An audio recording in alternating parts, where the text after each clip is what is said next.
Check, check. All right.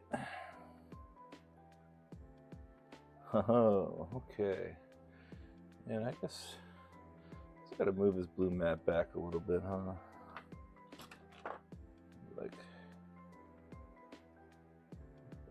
right there, maybe. Oh yeah. So that's bag of parts, if you all remember, is my Switch OLED. And we finally got in those LCD connectors that I needed so bad. Let's see if we can't get this sucker to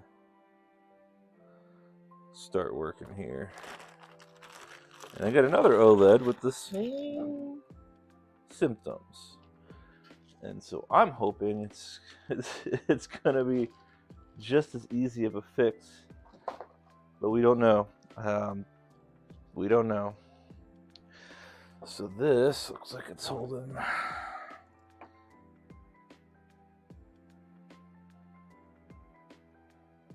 What the shield for? What, I don't know. USB port?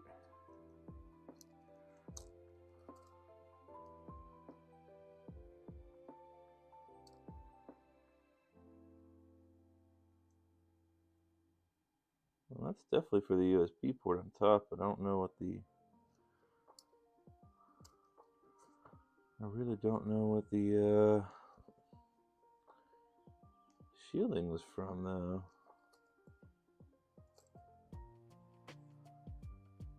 So I'll have to remember to look. Oh, there it is. It's for the hard drive, yeah. So, okay. I think I took that off so I could get that connector off. Yeah. So this one is in need of a new LCD connector, a new Joy-Con rail connector, and surprise, surprise, got more of those DOS04 chips because I thought the first one got lost, and I hastily ordered another one, and sure as shit, the moment that the other one started moving, the new one started moving, the old ones made it to me. So there's that, I guess. But and a little update from yesterday. You know, I've been working on this Game Boy Color for Lelia for 2 weeks now, and we got everything up and running, and freaking, you know, of course, because it's the first time I installed that power or the audio amplifier, I didn't really realize that you also probably, actually definitely, need to install a clean power board to clean up the DC regulator, because unfortunately those IPS displays and the flash cards as well have a pretty high power demand that's not there in the original system. So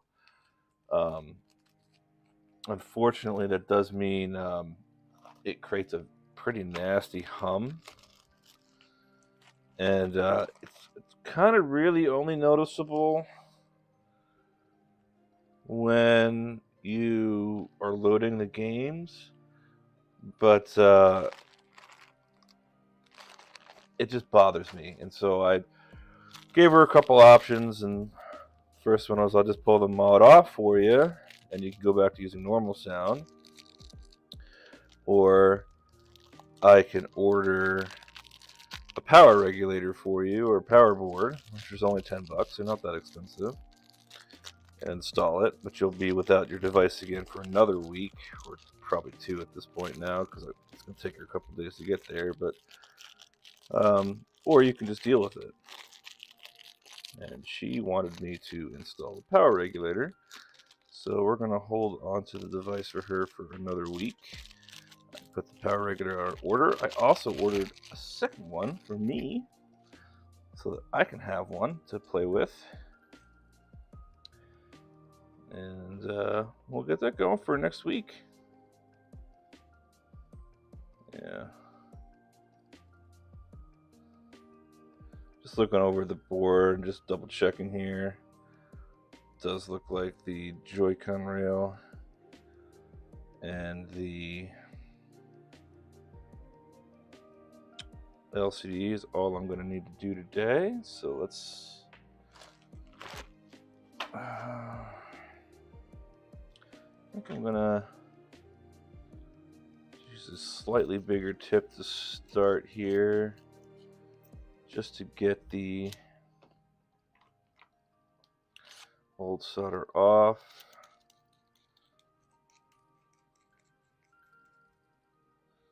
Okay. I'm just gonna go ahead.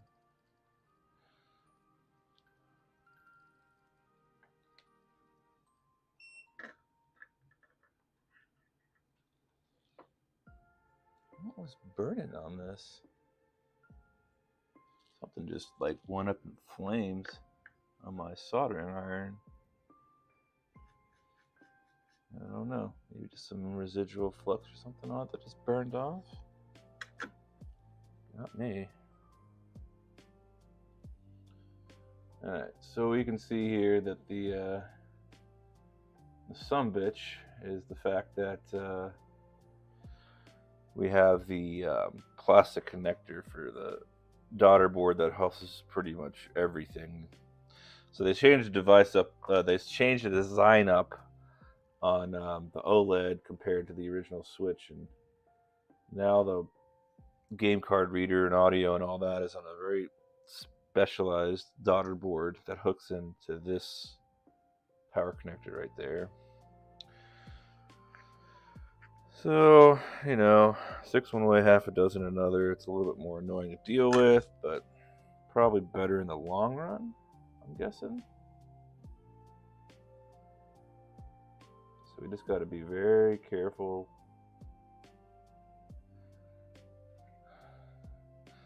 In fact, what I'm going to do here is just trim that down a little bit. And that way I can get a little bit closer to the...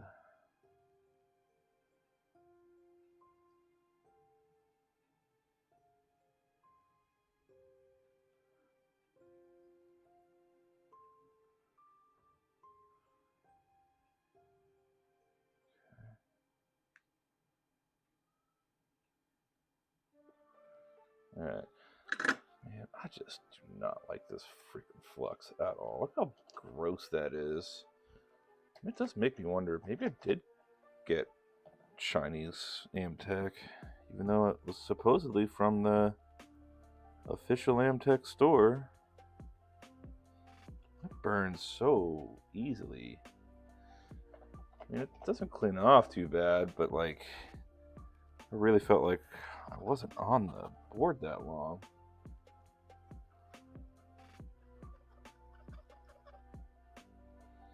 That's okay. As long as it cleans up and looks good, eh?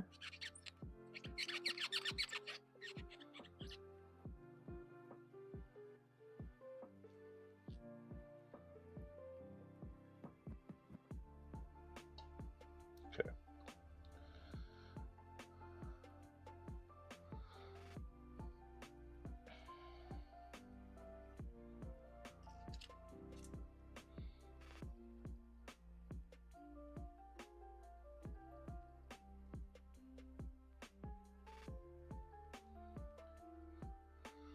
Oh, I've been waiting to do this for a while. I was contemplating about doing it just yesterday, but as soon as I opened up that switch light and saw the frickin' water damage mess, I was just, you know what? I don't feel like dealing with any of this crap today. I kind of want to play some video games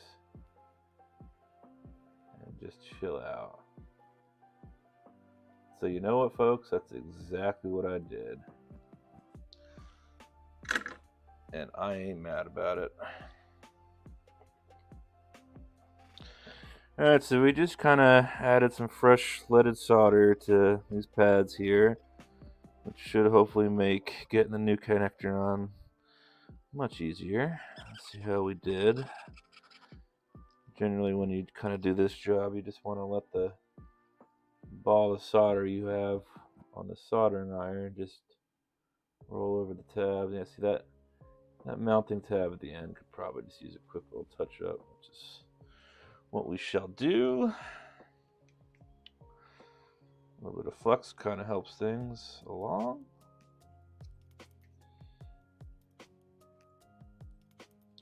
So I have been having massive internet issues, and I finally convinced them to send me, they keep telling me, oh, you got line quality issues, and then I supposedly sent a tech out to my area, and nobody ever talked to me or stopped by or did anything, and I kept having the issue, and then I finally got them to send me out some new equipment, and the new equipment showed up this week, and I finally installed it this morning. And once you know, I'm still having issues.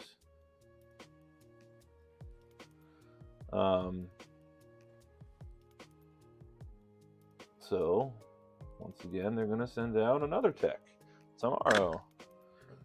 So we'll see what he's got to say, because if he doesn't show up like the other ones didn't show up, I'm going to be very, very upset, because I've been dealing with this problem for close to 2 months now, and nothing is solving it. It'll go away for a couple days, and then it comes back, and then so you can almost set your watch to it, and right around 5:30, 5:45 my time, my connection just drops.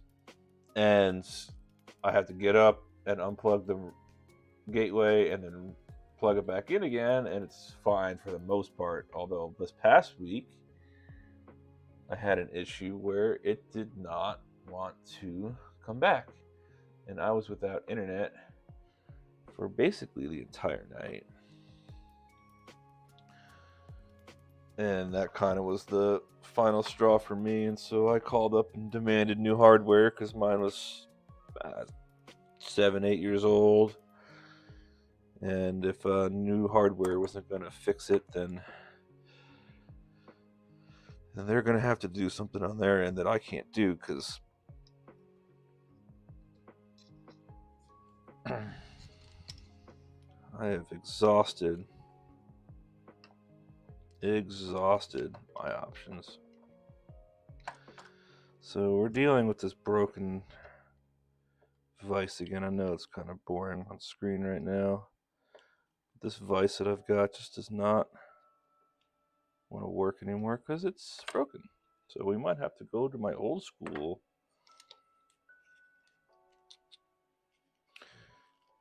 I might be able to get away with. See, I don't think I can though. I might be able to get away with this. Yeah, I can. Okay. I think that's what we're gonna do.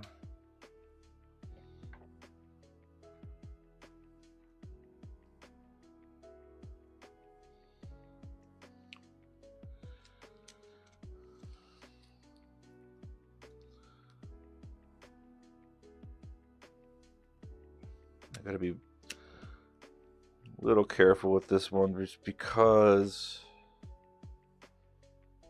the hard drive is literally right underneath all of this, so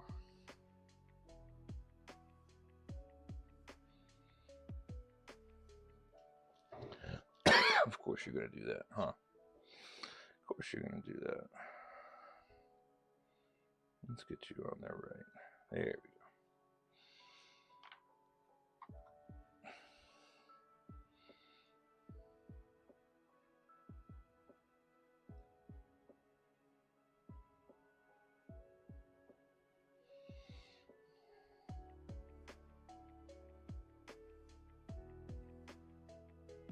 Dude, if this is the wrong connector, I'm gonna be freaking furious. It's the wrong connector, isn't it? It is 100% not the right connector. Or is it? And I'm just an idiot. I think I'm just an idiot. That's looking okay. Never mind, I'm an idiot. Okay. Might have to switch to ye old Pokey Jammy here.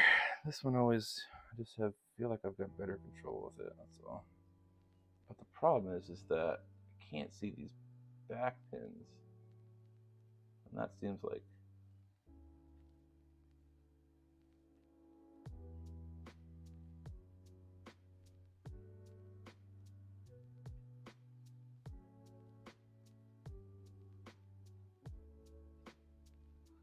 see, and this is the problem, folks, of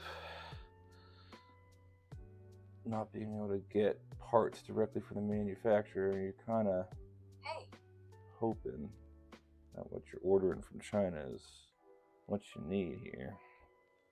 I might do a quick little zoomy zoom to double check these. This is kind of a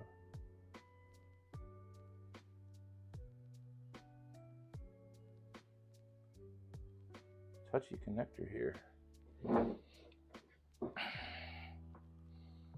I never like doing these things anyway. I don't say bad at it, but I'm not as good as I could be.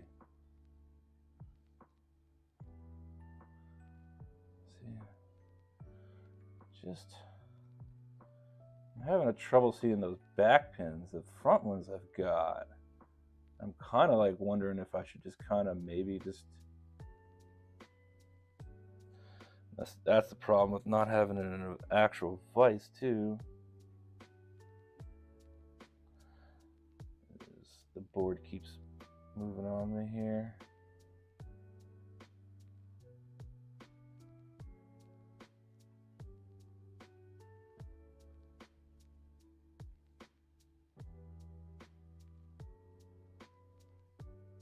There we go. Now, I think that's probably gonna be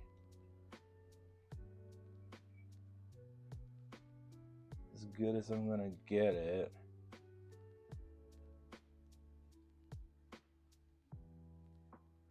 It's a little crooked, not bad though. Everything looks in the right spot. I think we're gonna go for it here. So we'll do what we normally do, which is I kind of flow. Hopefully this isn't gonna disturb anything. Okay, I'm using my mouse to kind of give a little bit of extra. Oh. Okay, so we're at like 400 and some odd degrees Celsius. So I'm going to tack this on. I'm just going to get the solder to flow and then hopefully grab on the connector. And then I'm going to add some flux and then reflow again. Let's go for it.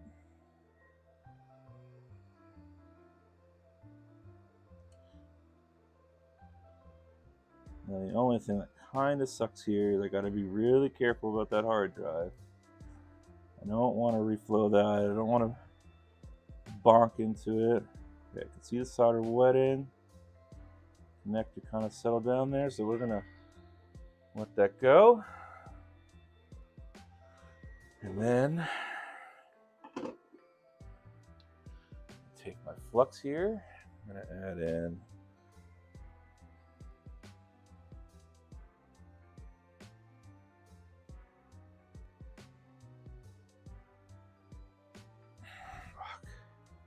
F. Right. I need to bring in my anchor again here.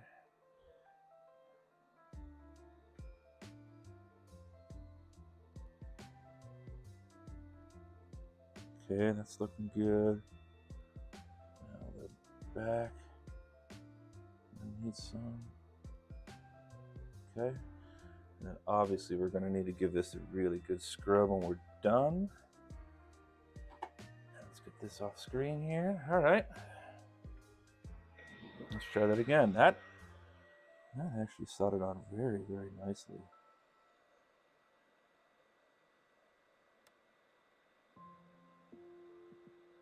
And this should hopefully suck the solder on the legs.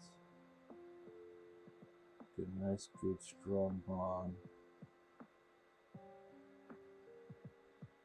I can see some in the back that might need a couple bits of touch up. But for the most part, it's looking pretty solid. You can see like that top right, those 3 pins in the back there, I might need to go and dink with the soldering iron. But if I've got to do 3 out of 41 or 43 position Molex on this one, I can't remember. It's a lot. That's good. They might have thinned the board out or reduced some of the thickness of the ground plane, because that solder really wetted very, very effortlessly.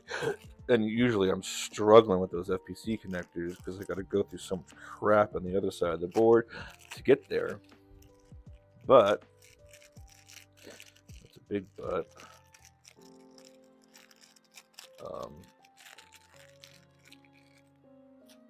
If they did change that, that's a really good thing for me, because man, that makes my life so much easier. Okay, so while this board's still warm here, I'm gonna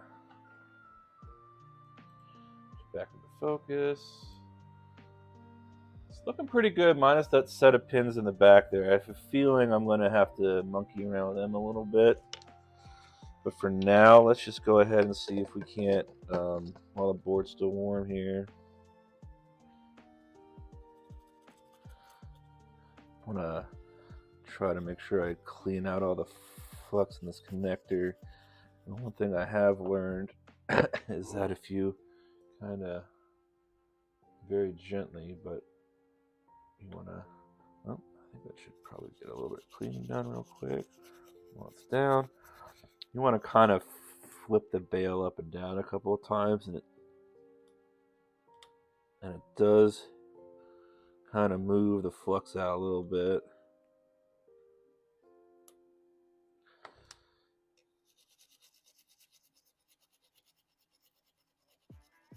If there's any sitting. You don't want fluxy connectors because it can make A, sticking the cable in a little bit difficult, and B, these bails, man, if you knock them off, you basically just have to replace the connector, because it's not fun getting them back on. I've done it a couple of times,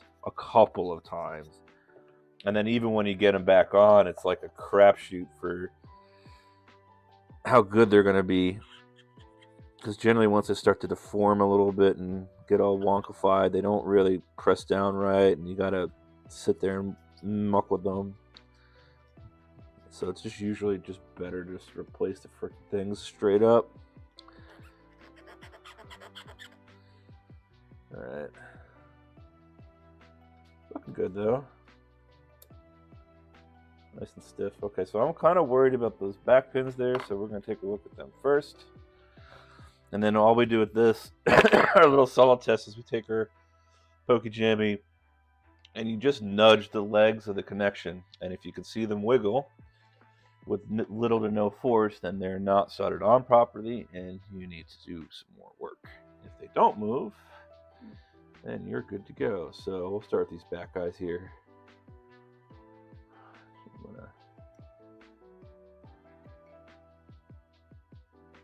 No?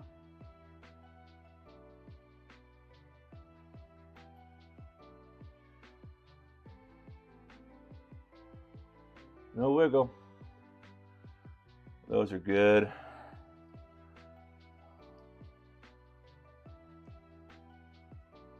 Honestly, we'll test like 1 or 2 here, but see, you can see like how these are nice and silver. That means the solder crept up over them. Yeah, they're fine. I was worried more about these back ones because you could see how there's still brass on top.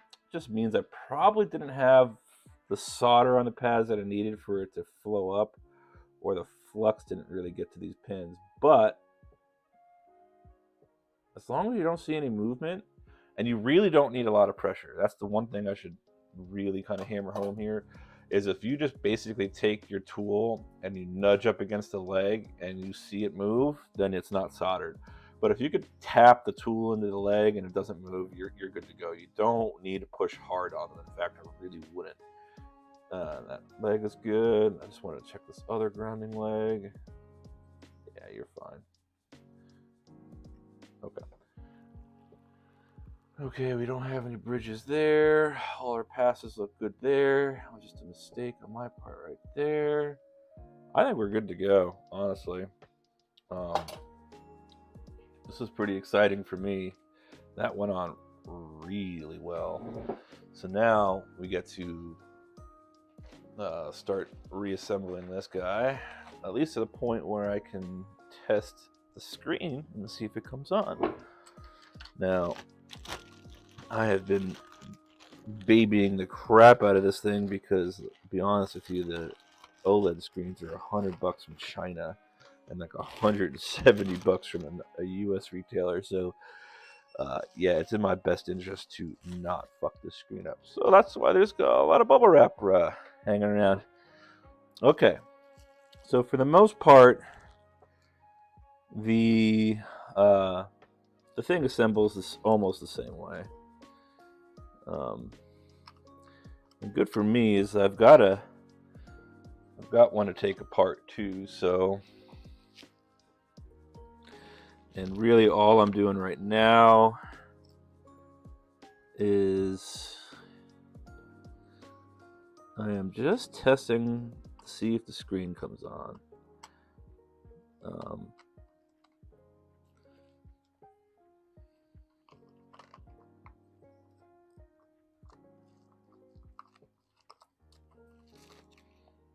Very interesting. So I historically struggle with full-size switch motherboard replacements because they're just very finicky, in my opinion.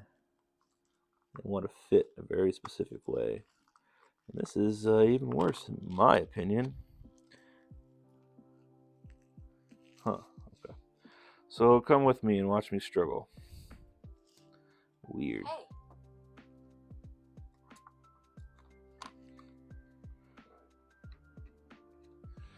eBay's trying to convince me to waste more money. Put some bids on a couple of things this weekend. I lowballed a few people. I lowballed the crap out of a challenge board, and the guy accepted. So I've got a challenge coming for next week, which I'm thinking if I can get that one working, that's going to be the one where I install that hardware mod for switch lights on it. Boy, this is just...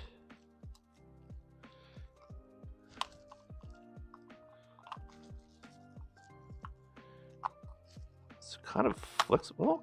Okay. Oh, I see you. All right, everything else looks okay. I mean, I gotta... obviously, it's not perfect, but... okay, so this is basically the LCD.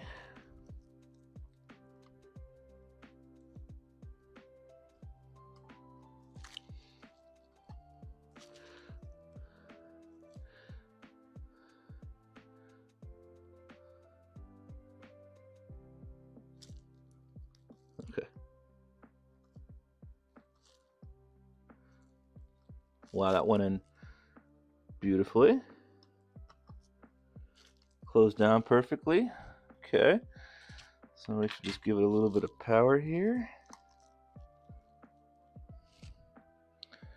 And I think if we get lucky, folks, here, let's bring my USB meter on. We got 15 volts. We got 0.47 amps. We've got display!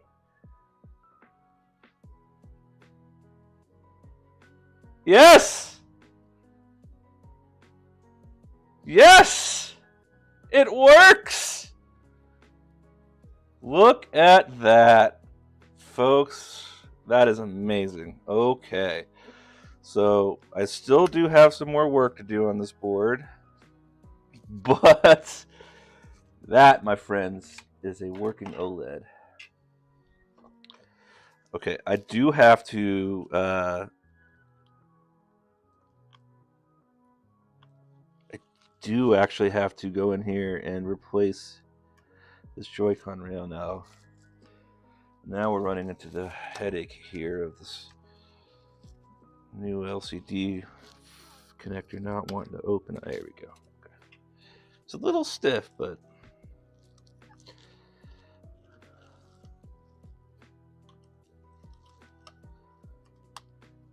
okay.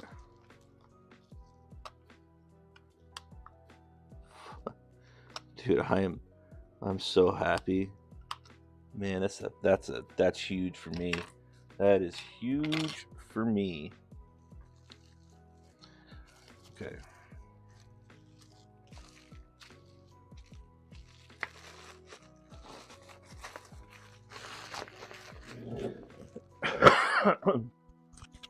boy, that's big time. That is big time. So now, the easy part comes in, and that is I have got to let's see here.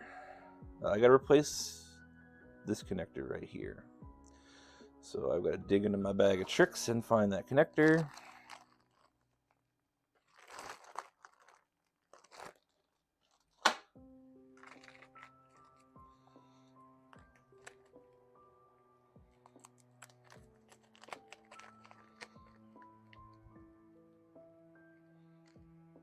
I think I've really got to take the time and like hand label these, but I'm pretty sure it's these guys right here.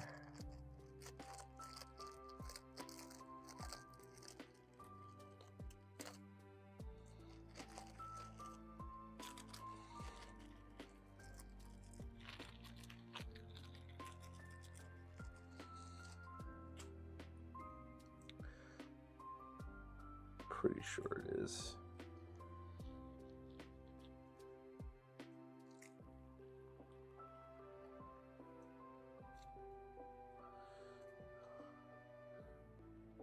Yeah, I probably should clean up the horrible port job this guy did that I had to clean up to get working regardless, but I think that's what this is. This guy should be the right connector, and if not, no, whatever. I think it is, though.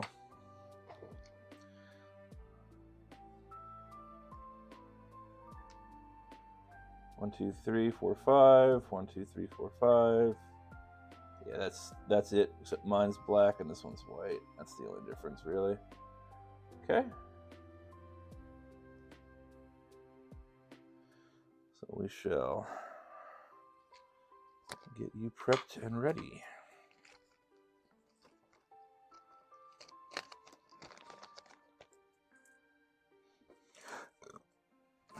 And now, my Switch OLED LCD connectors can go with the other guys. I've got a wonderful bag of FPC stuff now, and that's kind of the nice thing about this hobby is that it does suck up some of your cash, but eventually you just build up this really wonderful parts cache, and you end up not needing to rely on China so much after a while. So it looks like the Switch OLED is gonna be in the same vein as the normal Switch, and that we've got the 17050 fuel gauge right there. Probably a couple of Joy-Con ICs right here. So not much I have to pay attention to, but I still have to pay attention to some things. So I think I'm gonna probably do this job with something over my lap. And that way, if something does end up falling, I'll hopefully catch it. I don't know what that could be. Probably grab us a paper towel. I've had these components fall off. You know, it doesn't take much, but luckily when it did fall off, it hit my foot, and I'm usually barefoot, so. Okay, so sorry you guys have been staring at blue infinity there for a little bit. Okay, so let's grab some focus for y'all.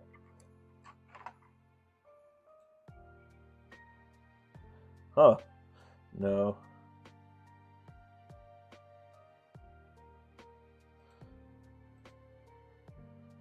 There we go. Huh. Well, focus on the paper towel I had in my lap, but not what I needed to. Alright, so I got some passes and some shit I gotta worry about, but for the most part, it should be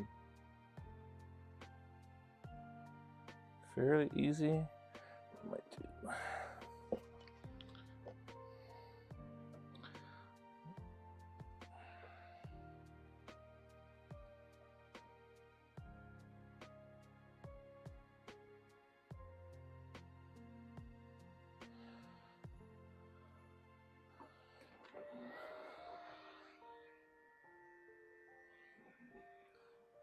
Well, my plan of the paper towel in my lap is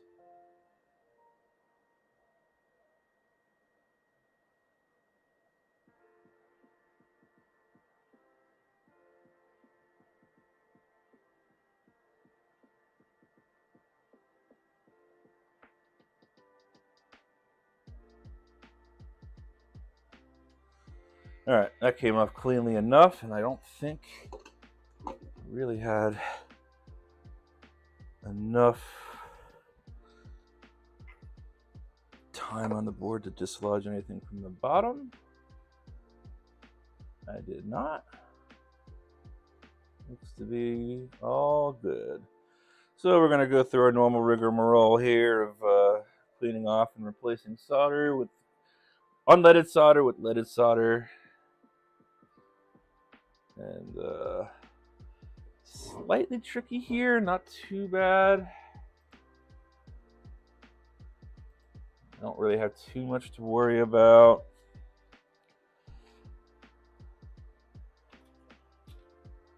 There are a couple of oddly placed passes I need to keep my eye on. For the most part, should be pretty easy peasy though. Alright. No soldering iron, come back to life here. Okay.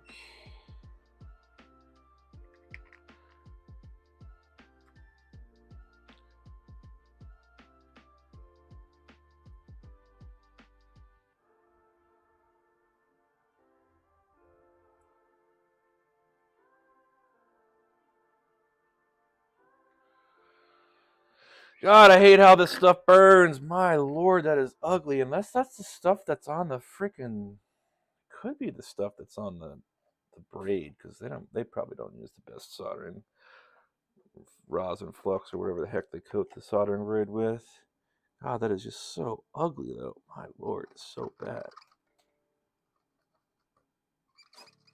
I mean, I was like spent like no time on that board and it burned the way that it did.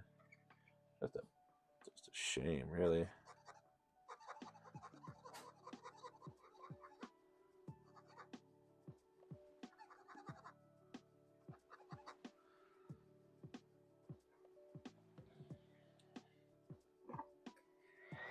Let's get some of this excess off real fast.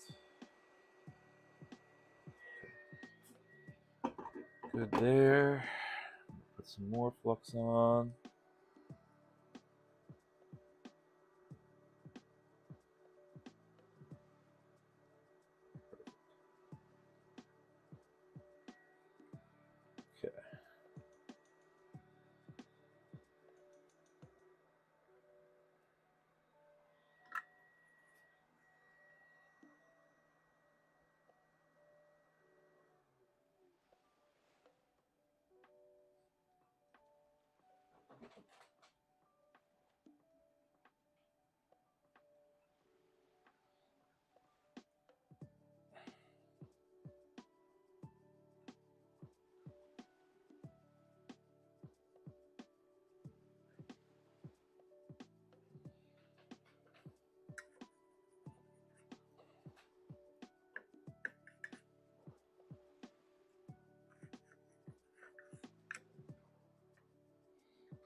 Okay, so now we've got to go and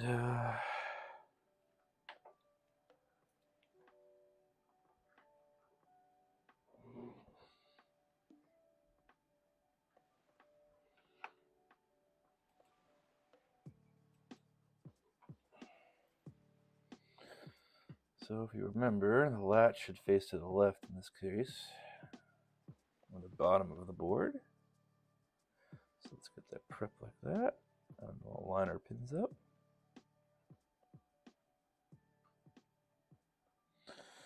Okay, might grab my Pokey Jammy for this one instead. If you are new to the stream, you will not know that the Pokey Jammy is my favorite tool.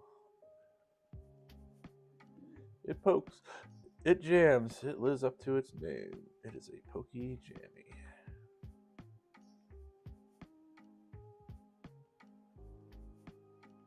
Yes, you're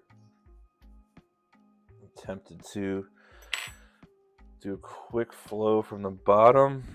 Let's see if I can't get those pads to be a little less peaky. Didn't really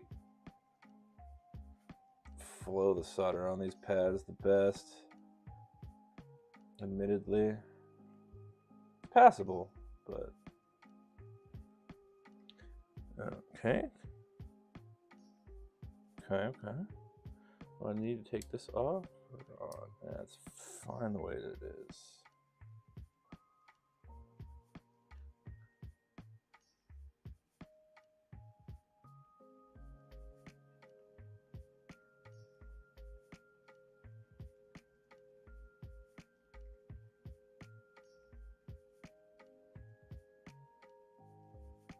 Oh, that was it, I think.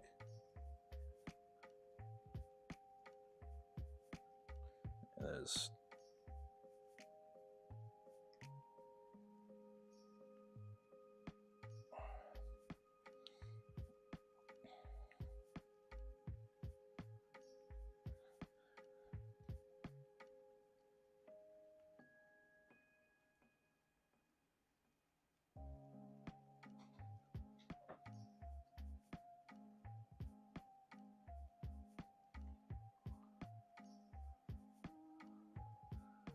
I think that's good enough.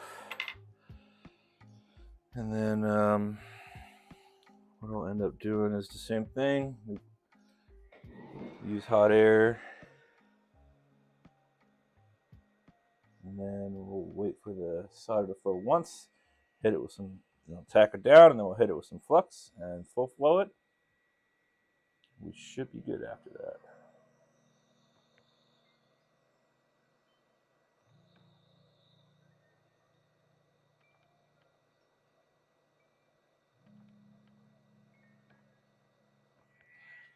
Okay. Pretty good wet there. Let's hit you up with some flux and do that again.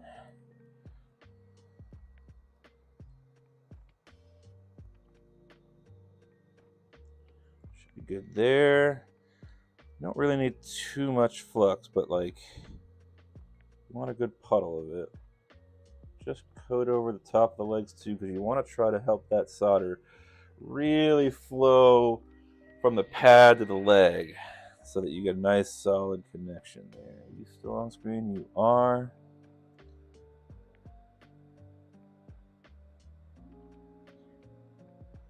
Same thing, we should get a nice solder. There we go.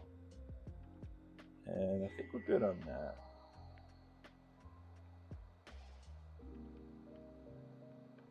And the less time that you have to spend on these boards, the better. And you can see how it absorbed. It's pretty hot. You can see how it absorbed a good amount of heat because it took a while for those pads to solidify.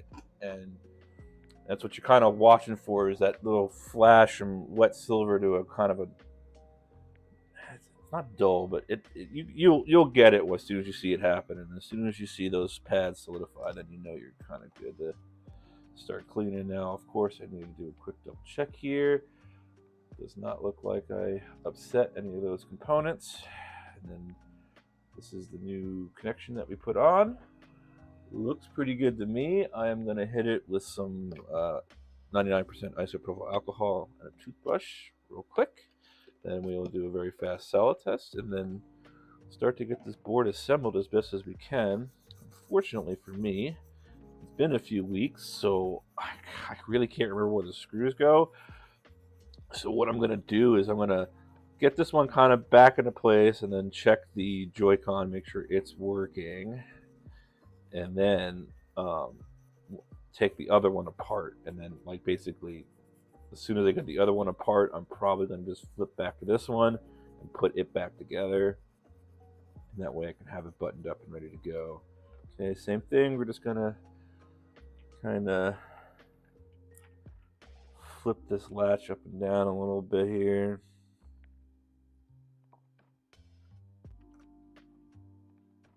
A little sticky.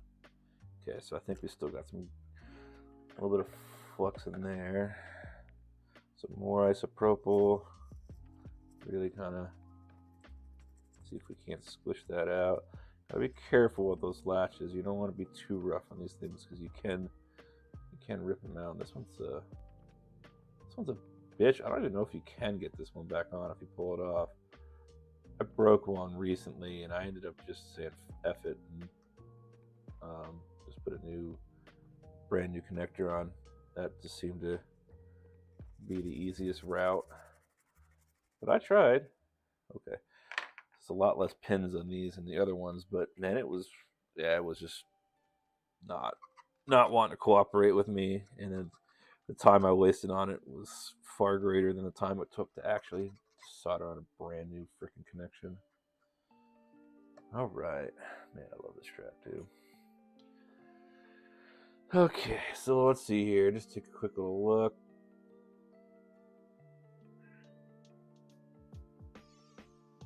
That does appear to be solid. And I'll flip it around the other side. Hello, my little kitty cat. Hello.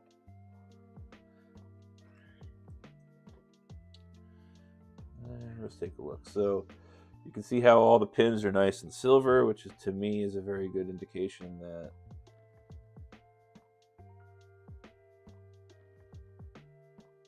they are solid, 100% solid. We are good, folks. So just kind of dry things up here real quick.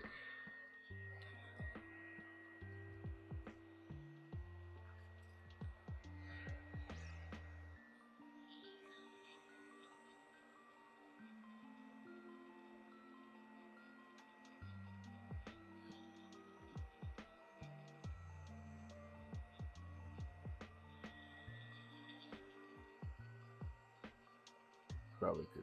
Oh, I gotta remember about that hard drive cover too. Put that back on. Just want to make sure I got all this residual alcohol up off the mat. Shouldn't matter, but I have had some issues in the past, although that wasn't 99%. But still, doesn't matter. Why risk it?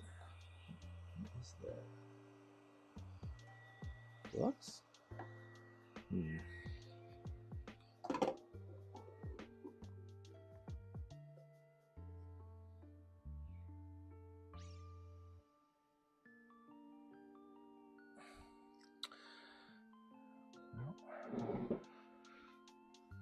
So, grab our screen here, and then we're going to grab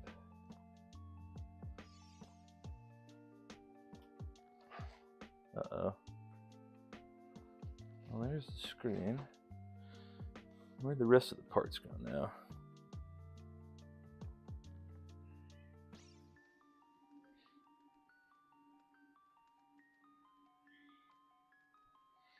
Oh, they're to my left. That's right.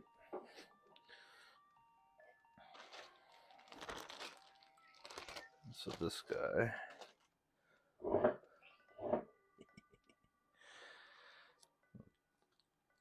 Kitty's just trying to say hi to me. We've been spending a lot of time together lately. Okay, so I need to grab this little metal shielding out. This little metal shielding right here is for the hard drive. And I pulled it off, as mentioned before, just so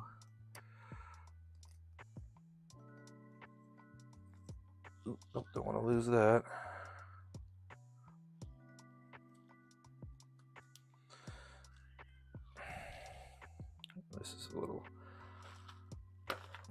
So, and these just kind of snap on. Yeah, we're good. Yeah, they just kind of clip on, and this little guy, I believe, he goes like this. And as soon as we get ready to put some screws in, oh no, it doesn't go like that. Oh, it's probably the other side. Yeah, like this. Sorry, these OLEDs are brand new to me, and I don't. It's got to be like this.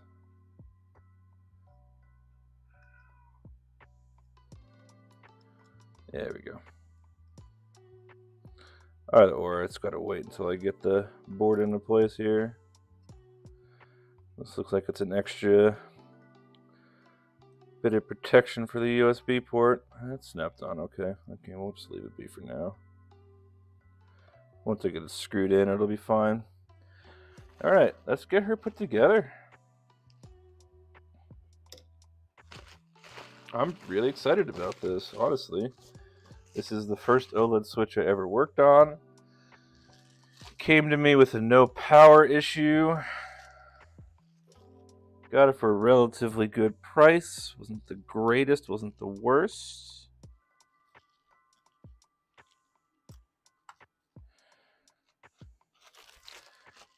And took a chance on it over Christmas, and it's been sitting here because once I opened it up, I also got a very good lesson in why you don't diagnose consoles without actually diagnosing consoles. And so I had made an assumption that I did some basic testing on this, right? And I determined that the no power, no charge thing was a lie. And it was in fact charging. It was in fact working. But because OLED screens don't use a backlight, I couldn't verify the display was coming on or not. But the digitizer was working. And I could hear things moving on the home screen. So I knew that the motherboard was good, and I knew the digitizer was good. But because OLEDs use the pixels themselves to light up the screen, I couldn't actually see anything, because shining your light on an OLED screen is not going to work in the same way that it does in a normal switch or a switch light.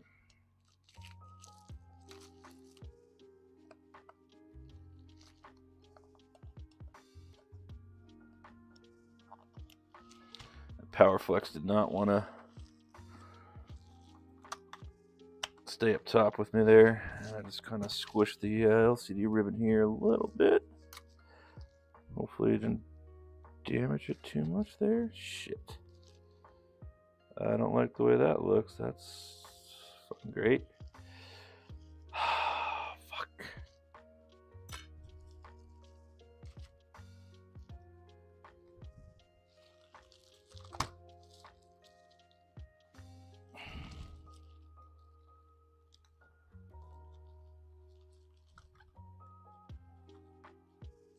Alright, well, we're gonna have to monkey with this cable later.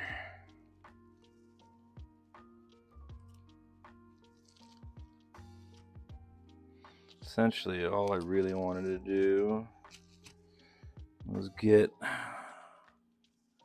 Joy-Cons tested.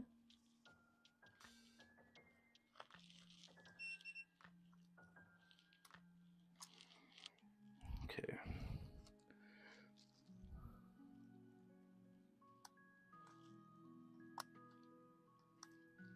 No.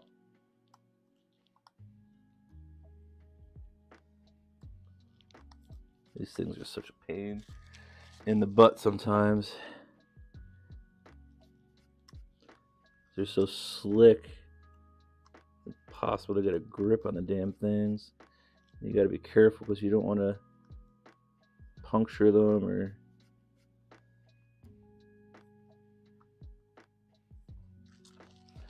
I have to do this the other way. And if you're struggling, just, sometimes it's better to maybe approach it from a different angle. In this case, that was what I needed to do.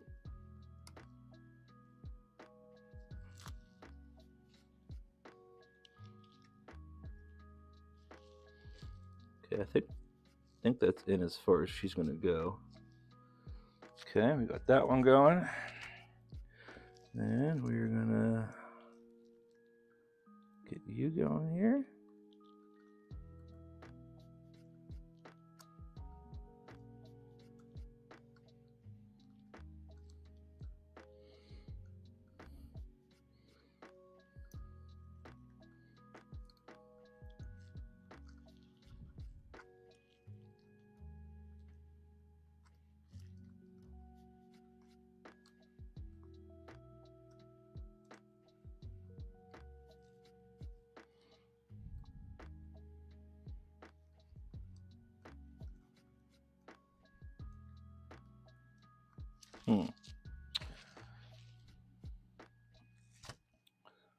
Yeah, that's going in right way.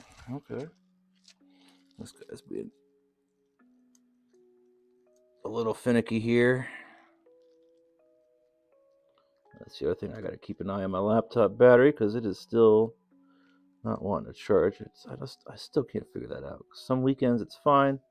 Other weekends it's like, nah, son, your battery's being used. I don't care what you do.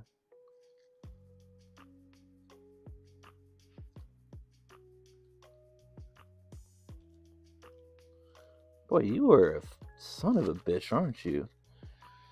Like normally on the original switches, this connection comes up from underneath and is like really not that difficult to deal with. But this guy is being... Is this right? It's gotta be right.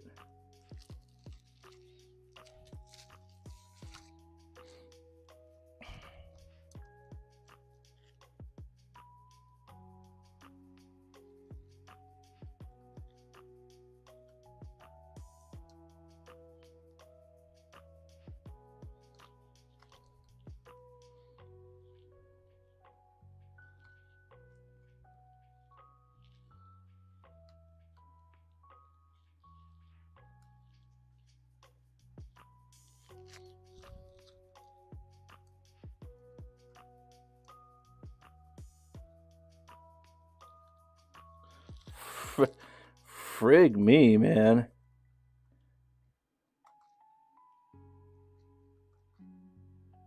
I am a little nervous now about that other Joy-Con though, because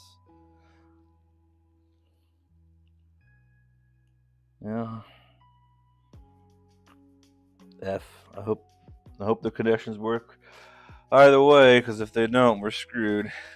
Because that connector is a top loaded, and the other one I had was a bottom loaded. So I don't know.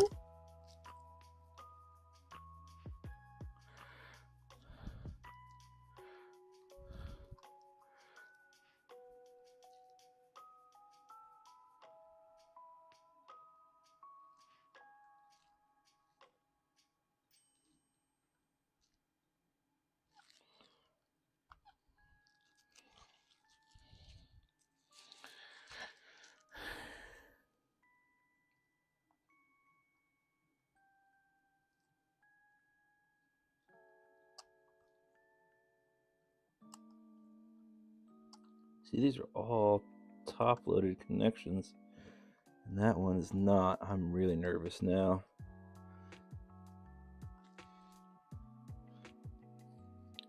I don't know why it would be different, but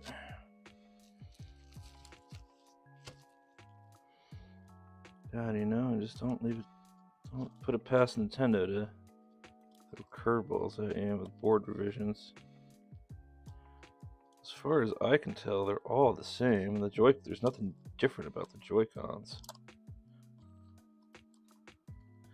So I don't know why they would have to change the flex on it.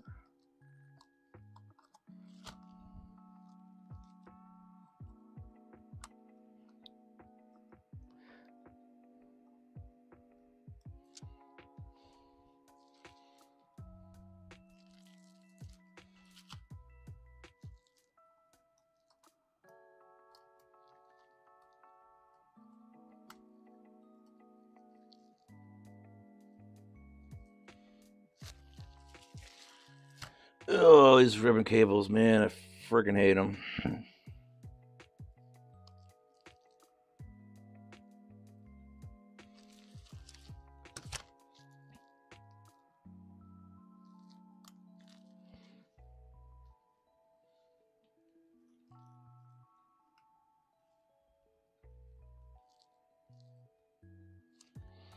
There we go.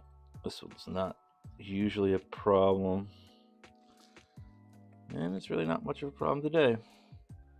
I think that does it for now. I'm gonna do myself a favor though, and just in case, we're just gonna pull this stupid shield off. I might not even bother putting that back. To be quite honest, let's plug the battery in. Okay, I'm kind of curious though if the power button's gonna work here.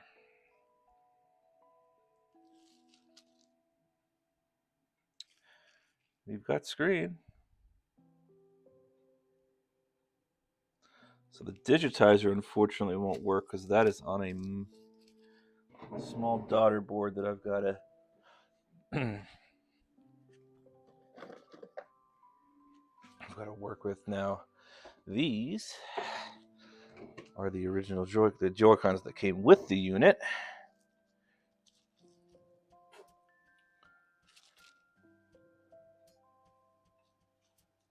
Okay.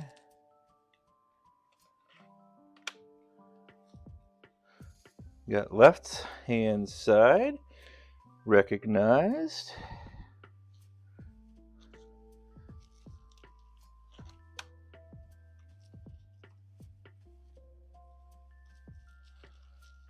But not the right hand.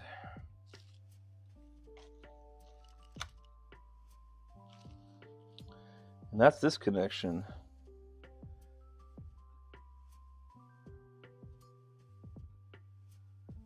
Now, is it the Joy-Con?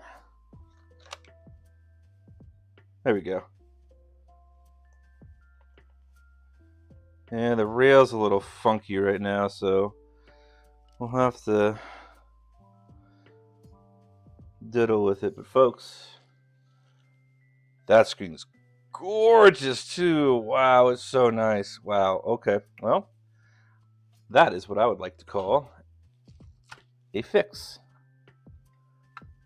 So what I'm going to do is I am going to put these speakers together, and then I'm going to pull apart my other OLED,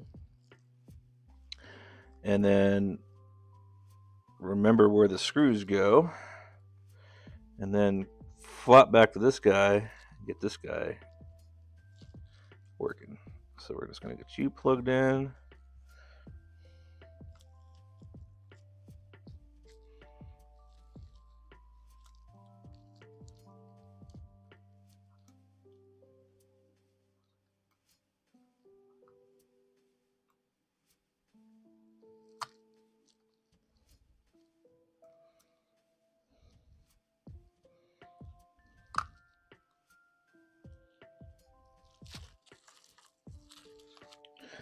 Struggling. I don't know why they made this connector go like this, but what a pain. Oh, I also wasn't completely flat either. Ooh, excuse me. A little hungry, I think.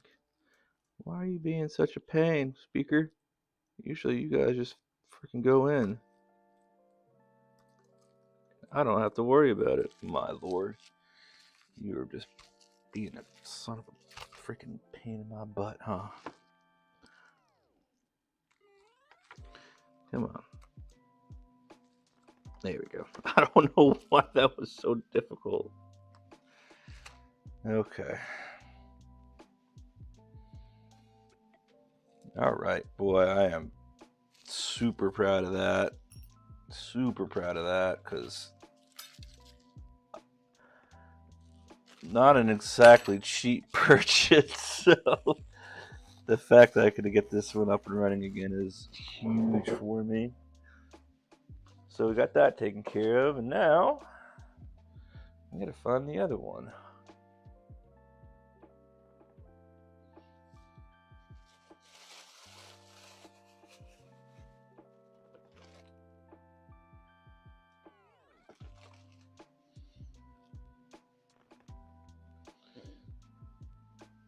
Did something stupid with it the other day.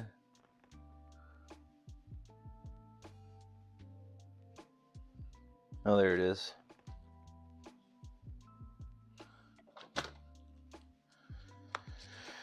Okay. So we're going to do the same thing here. Let me get this paper towel out so I don't damage the screen. Okay, so this is the new one that I just got. And actually, I will be right back.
Okay. All right, folks. Sorry about that.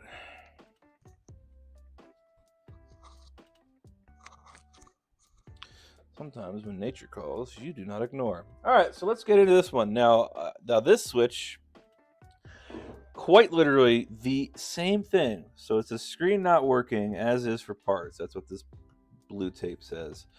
The only thing I really can say as of note is that it's got some sticky residue on the bottom, like around the, I don't know if you can see that, but around that micro SD part, there is some sort of sticky something here. It was missing a screw, which does lead me to believe that someone was in it. I can see more sticky residue in here. I think this is going to be a liquid damage console. I paid next to nothing for this for Switch OLED. I paid $165 after taxes and shipping. So for an OLED Switch, that's pretty much dirt cheap. For instance, the last one I spent $207 for, but that one came with a set of Joy-Cons, so it's a little different. I got a little bit more value out of that one, but that's okay. So we got the same thing. There's two tri-wings here, then we got the two Philips or JAS at the bottom, and then one at the top. Oh no. Ah, dang it. Oh boy, that was close.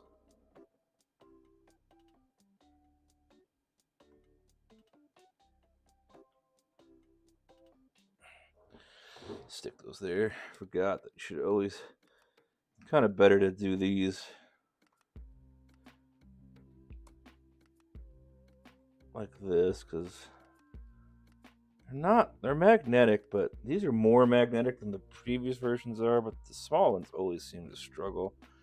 Yes, and then we got a single JIS up here. Maybe these are Phillips, I don't know. Same thing, just kind of lie flat when you take it out. These seem to be gripping better. No, I think...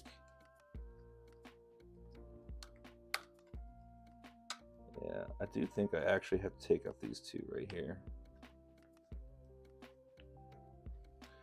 No, do yourself a favor and don't strip these.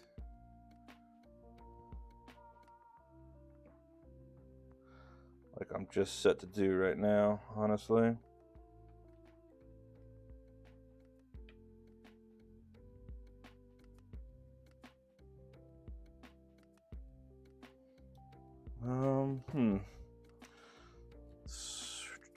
Slightly bigger tip, maybe?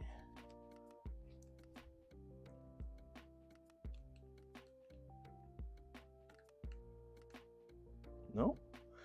I'm not too confident in this here.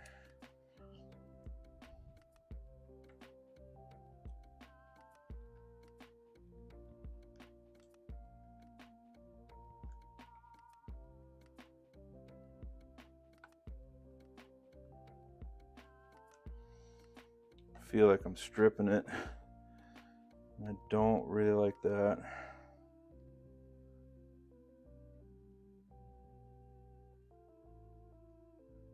So release a little pressure from the one above it.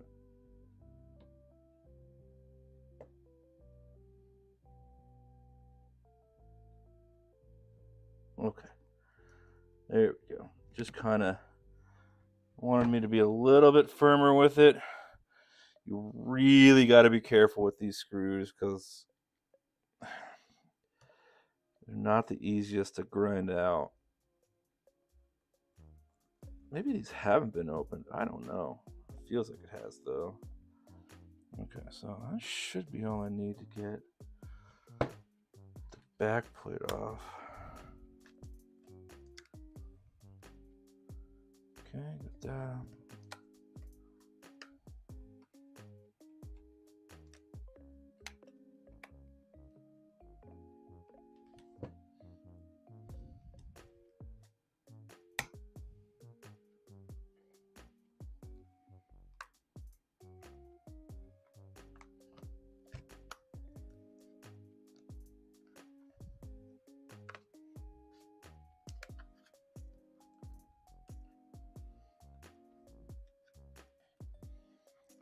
These are mainly clipped in.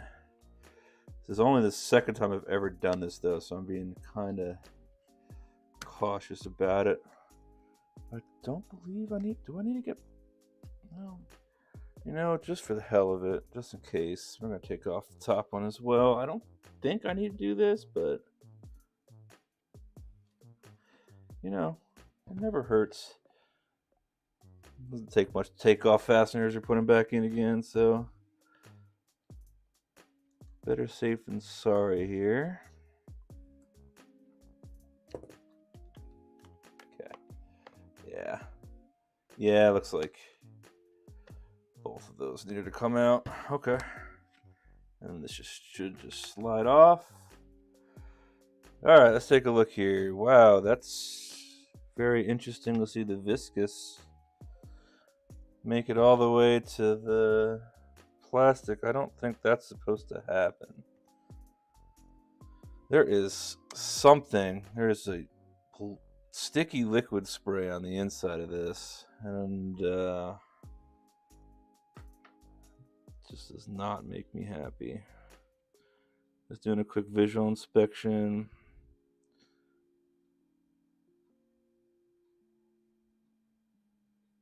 All the screws seem to be here, which is a good sign. Okay. I'm not really seeing. I see more of that. I don't know if that's stippling or liquid. There's definitely signs of some sort of liquid in here. All right. Let's just continue with the tear down here.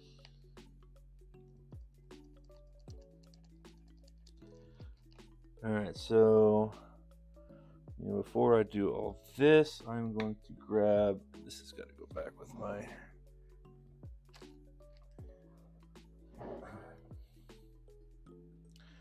I would like to grab some more screw bags here. I'll do the same thing. Everything should be taped to each other like it. All right, so we're gonna tape these to the shield. These screws look slightly longer than I think I remember this from last time. These screws are slightly longer than the standard screws in the Switch RF shield in here.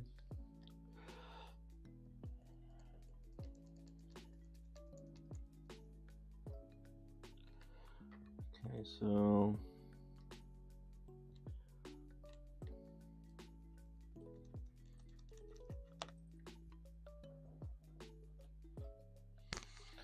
all three of those are long.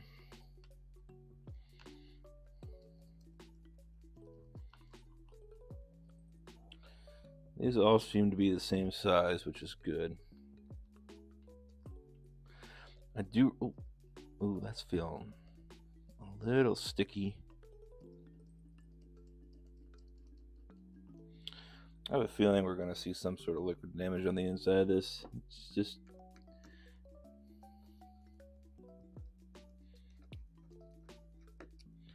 These do seem to be all the same size, though.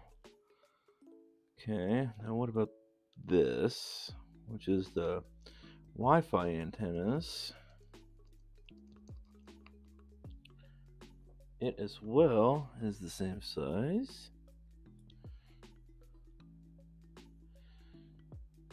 Now we could see in this one the original tape for the Wi-Fi antennas is there. Yeah, look at that. Like right there, that's sticky. I think someone sprayed this with Coke. Son of a bitch. Alright, this is why I really wish I had an ultrasonic machine too, because the next thing I would do would be toss the whole thing on the ultrasonic. Alright, so thankfully all the shielding screws do seem to be the same size. So that's good. And I think I do remember that from last time. I'm not a very big fan of how they changed this Wi-Fi setup. I don't know. It's not what I would have done, but I am not an electronics manufacturer, so. Okay, so now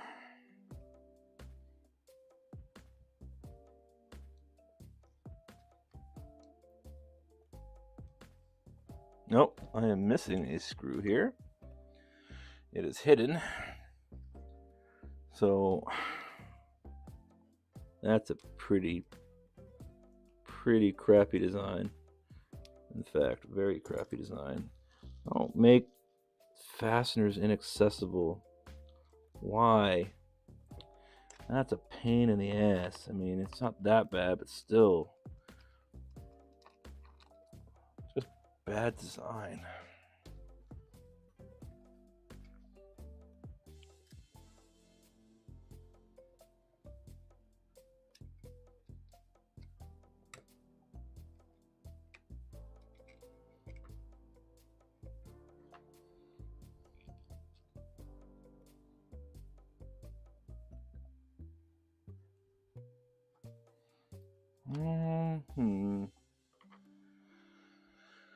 Okay.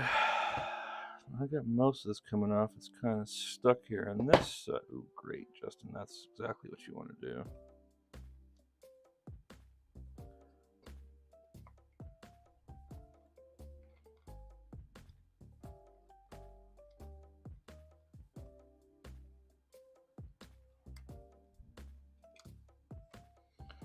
Well, Wi-Fi antennas are being a bit of a pain here.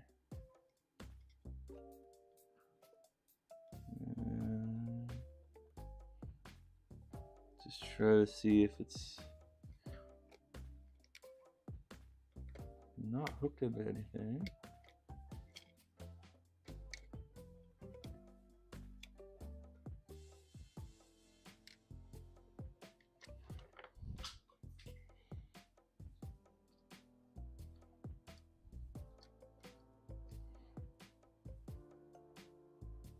Well, the liquid damage indicator hasn't gone off, which is a good sign.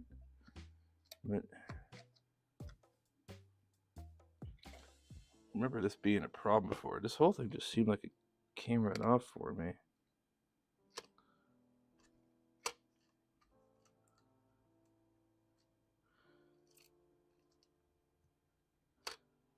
Well, maybe it's because of tape. Yeah, maybe that's what we got to do. Just suck it up here. And we might have to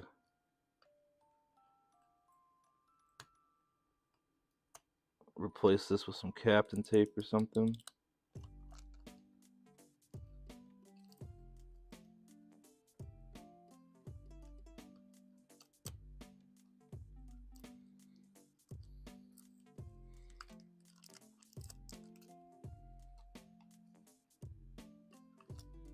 There we go.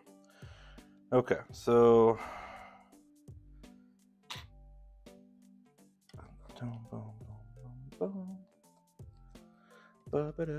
okay, so that's a good sign. So all the screws for the shielding are the same.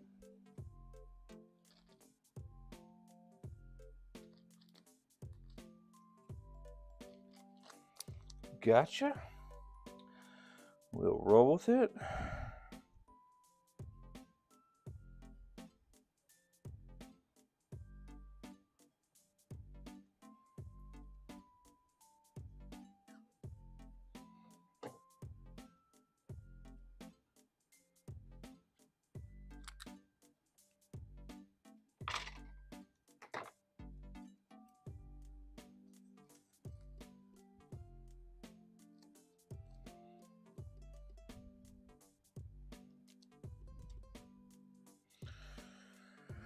Okay.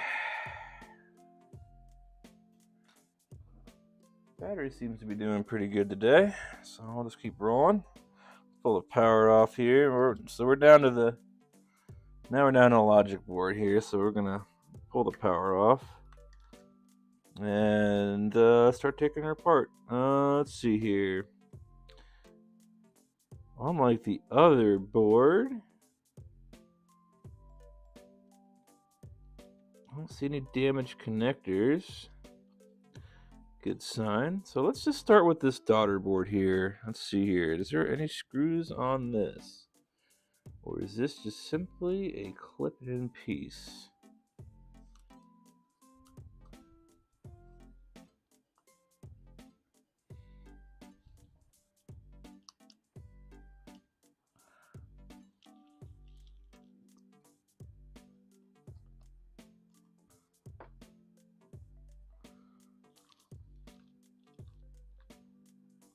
There is. What the frick was a piece of tape doing over that?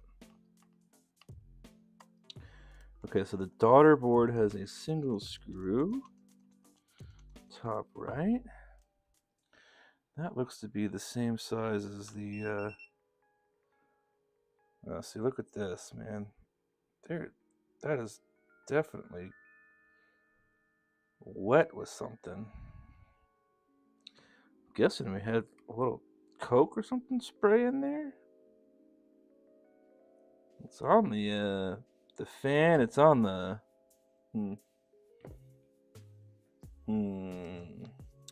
The plot thickens. Well, unlike the other one,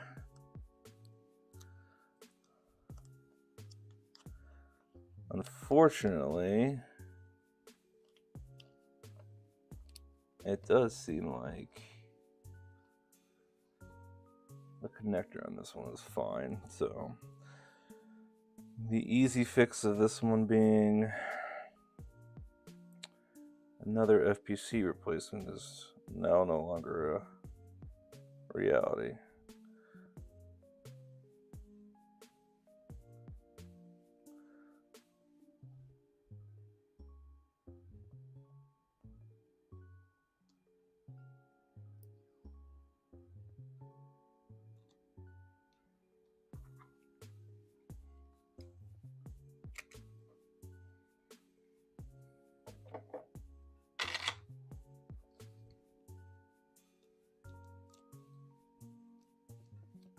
Okay, so now we got this piece with the one screw that it's got, and we keep disassembling.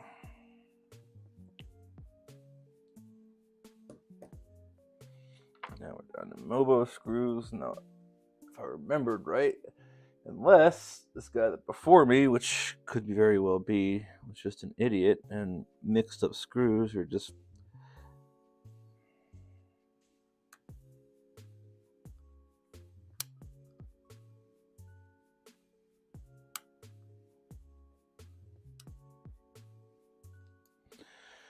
I hate these freaking speaker connectors.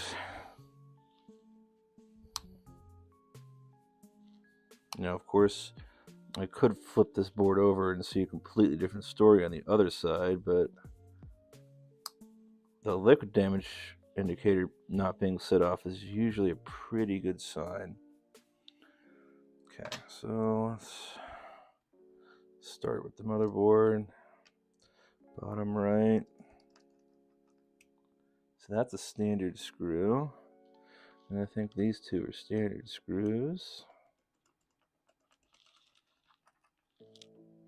No, see?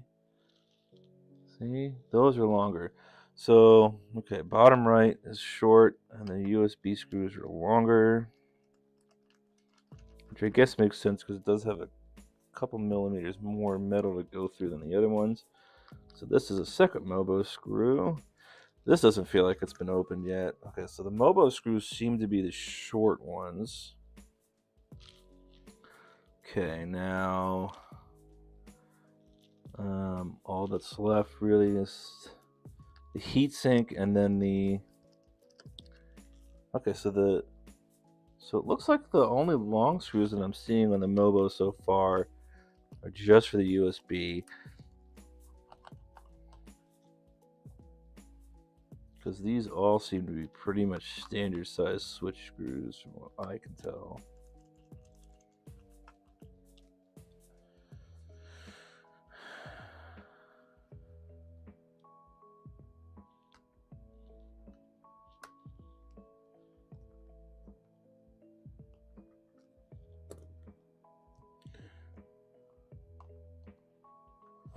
Oops.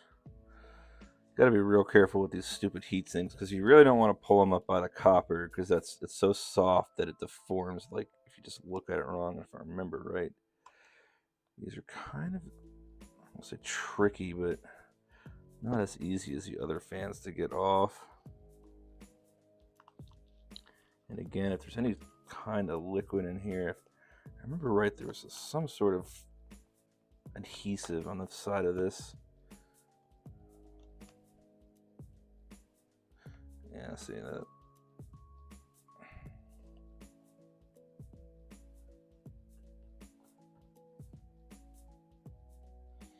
Just using my pry tool here to see if I can't get wedged behind it some. Yeah, there we go. There we go. Yeah, see, there's a little bit of adhesive. Just double checking to make sure. Looks like I may have bent it slightly, but nothing major. Okay, now paste is still pretty good, but we're gonna obviously clean that crap off. Just we'll have to.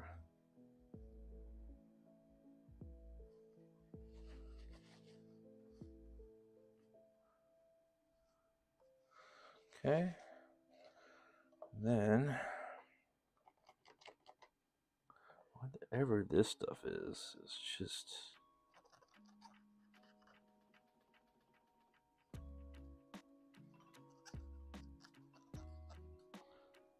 really gross. It's gotta be some sort of sugar drink.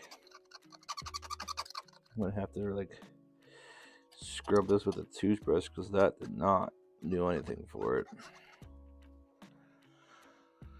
Okay. And then now left is this last little motherboard screw right here.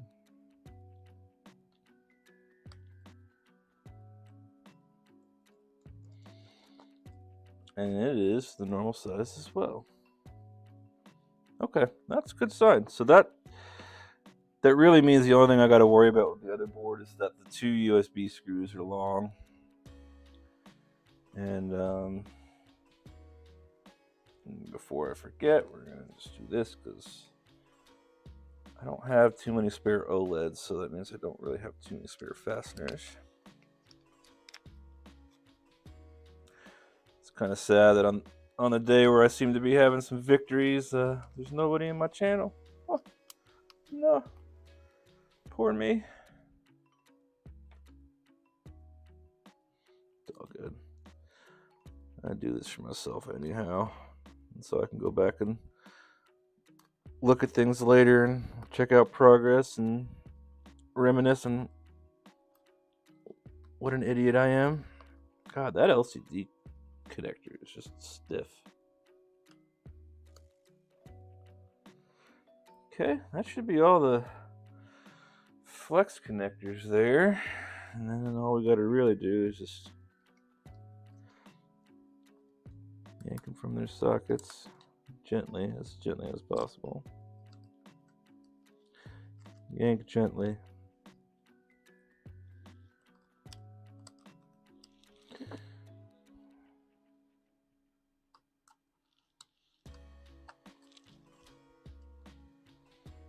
The LCD connector you definitely want to be.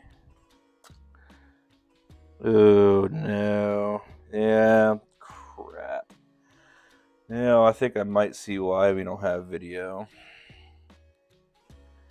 And unfortunately, I don't think I'm going to be able to fix it without getting a whole new screen. So this one might just have to go to the parts pile or the fix it later pile. We might be able to do something about it though. Might.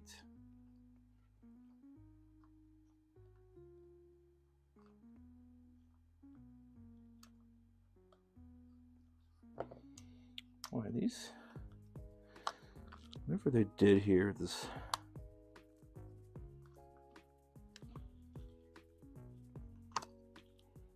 Okay. So let's take a look at the other side of the board before I show you what I just saw. More liquids over the hard drive cover. I mean, there's no liquid damage, right? Just look at it. My neck's starting to hurt. So, like, I don't see any corrosion on the board, which is explain why everything is functional. And my guess is this.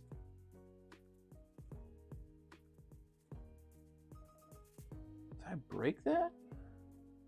That doesn't look right.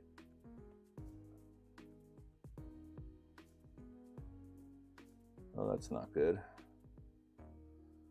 May have wamboozled that connector there. Should be alright though. I'll look at it on the microscope in a minute. But everything, I think that fixed it. Should be okay. Maybe? No. I don't know. We'll look at it. This is another one. I swear the other one, the copper tape across the CPU started to come up too. You know, like, looks fine. Besides the whatever the crap this liquid shit is. Okay. All right, so I don't think it's a motherboard issue. I think they destroyed the ribbon cable for the LCD. And if they did, we are screwed, quite literally. Which might have been why I got this for so cheap.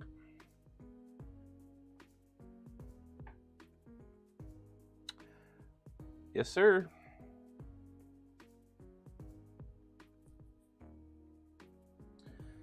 This is unfixable.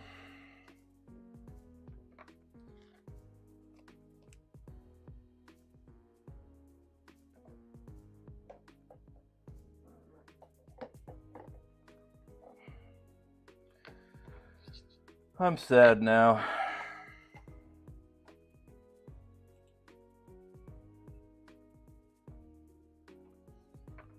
Boy.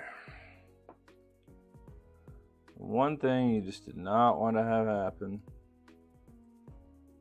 Yeah, see all this liquid in there?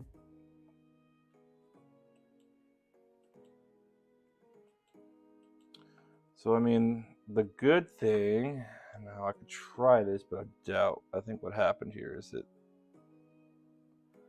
oxidized. I might be able to scrub this away, but that looks completely dead to me. Usually when you see black on a flex cable like that, it means there is no longer any copper there.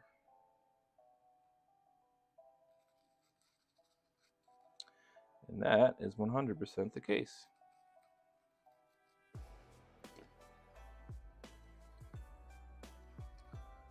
I don't think that's just crud. I think that's just gone.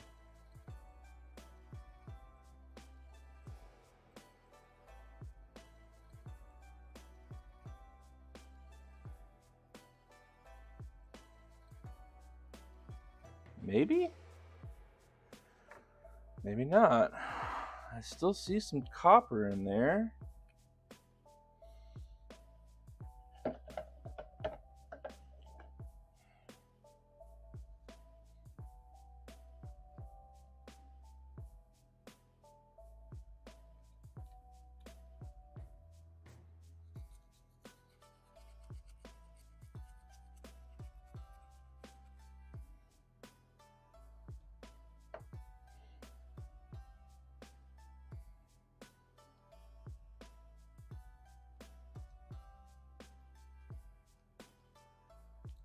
Well, ladies and gentlemen, maybe my doom and gloom is a little premature. It's not looking the greatest, but that is showing signs of life there.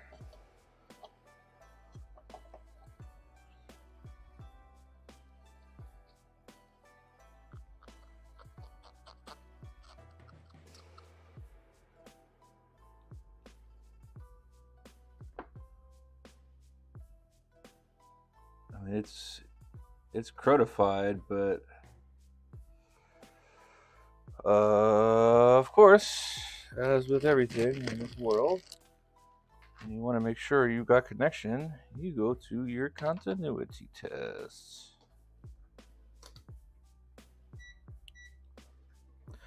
Continuity test means that when I have a connection between these two leads right here, you get a beep. So what I'm going to be testing is to see if I've got connection from the top of this pad.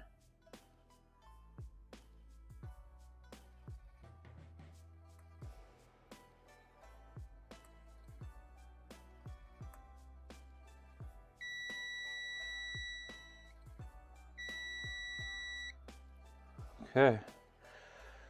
We might have dodged a bullet on this one. It might have just been some sugary gunk that is just causing a bad connection here. Which means I'm going to have to also look at the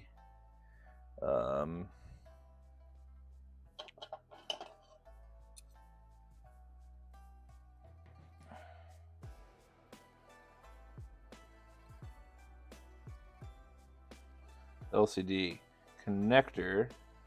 Let's see if maybe any of that solidified in there. Wow, that's a That's a real interesting one, guys. Honestly. I was not expecting that. Usually when you see that, when you see this, I should be using this guy. This is what I should be using. It means that it oxidized and there is no more copper there, so there is no connection. I see this a lot on the switch lights on the backlight LCD when they get water damage over there. So usually if I see water damage near flex cable, then I see the brown on the flex cable or the black, generally you are screwed. So I do have one pad I gotta test here. I think we're good. So this guy,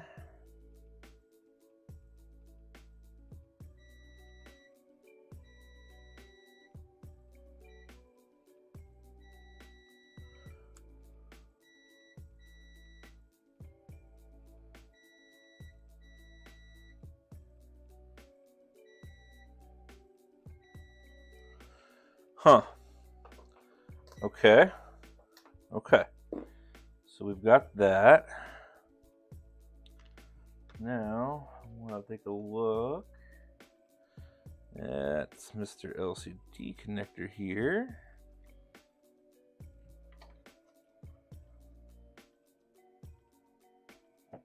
Which I kind of already saw some brownish crap on it, so I kind of have a feeling it's going to be the same. Yeah, you can see that. See how it's brown right here?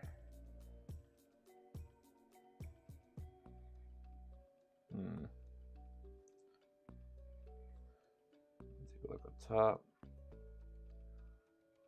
I mean, let's just do a quick check, dude. I mean,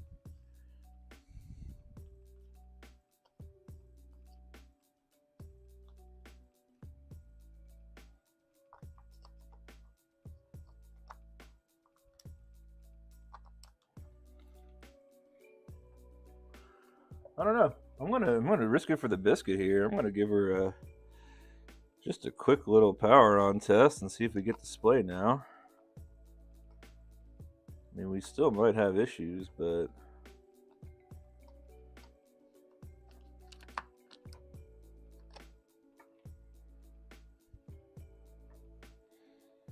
obviously this has got to get. I gotta sit here with a freaking toothbrush and half a bottle of alcohol at some point. Okay, you're good, you're fine.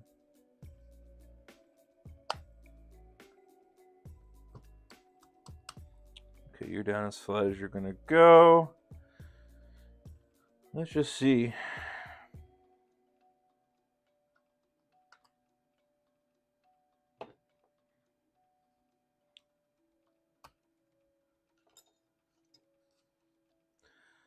I would be surprised if this worked, but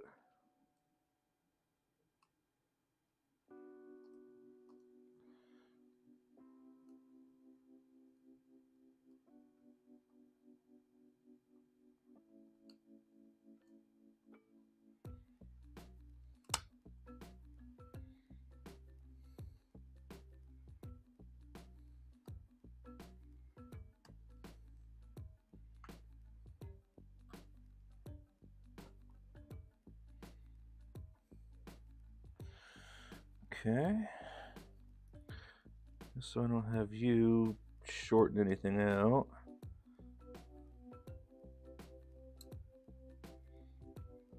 Maybe yeah, that's gonna be a weird one to put back on the other one.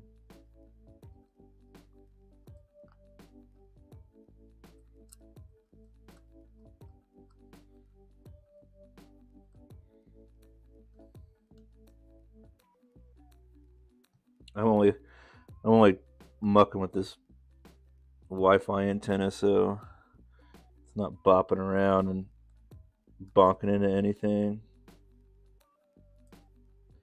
It doesn't even want to connect right.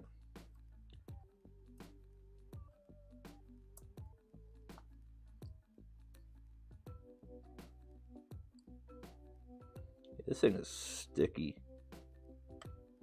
Whatever got sprayed on this is definitely sticky, sugary. Yeah, that's fine. I just need to verify things be working.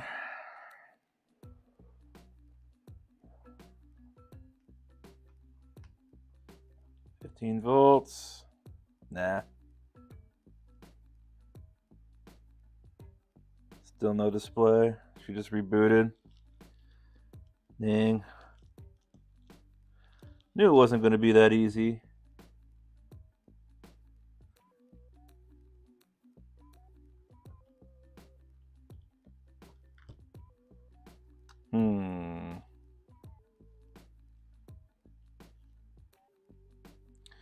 The only other thing I could try, let's just test to see if it is a board level issue or not. And I think what I'm going to do is I'm actually just I'm going to put this in the other one.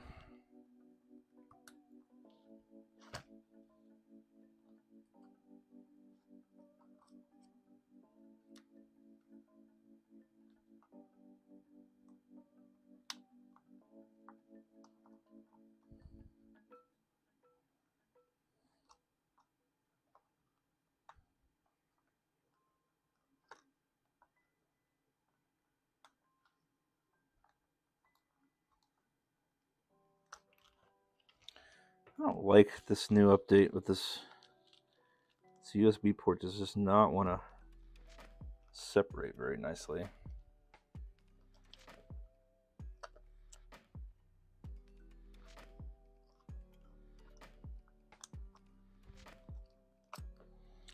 Okay, so you know that the display on this one isn't working. You know that the display on the other one is working. So I'm going to have to go and undo all my work here, but I think it's going to be worth it, honestly.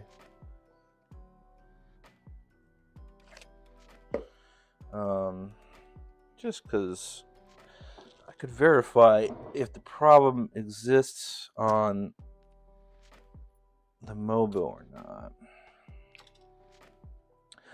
And it really does kind of suck that now I'm going to have to go and redo all this crap, but whatever. It's a price I'm willing to pay.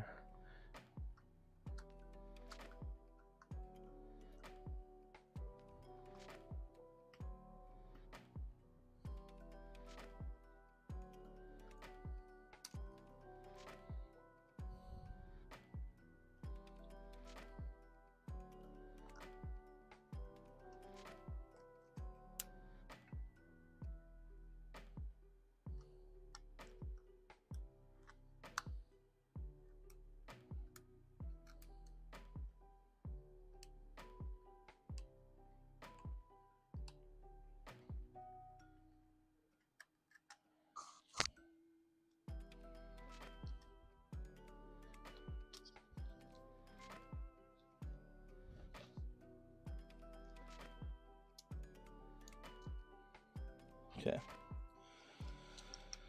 Let's pull this guy out. Same thing. Why does it just want to hold? There we go. All right, so let's get you in. So we're putting the motherboard into the one where I know everything is functional. The screen is good.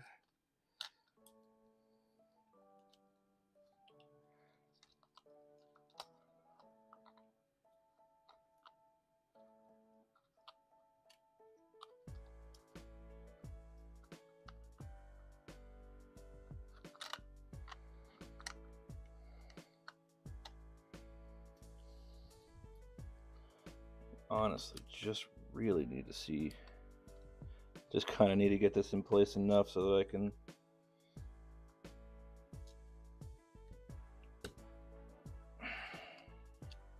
just want to verify the LCD, to be quite honest.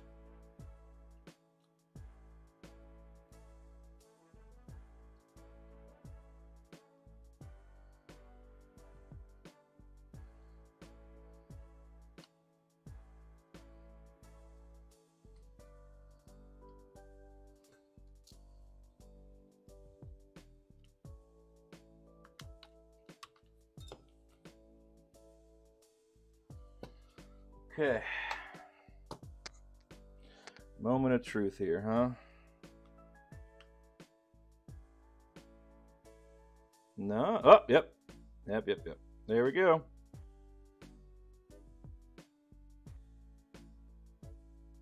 Okay.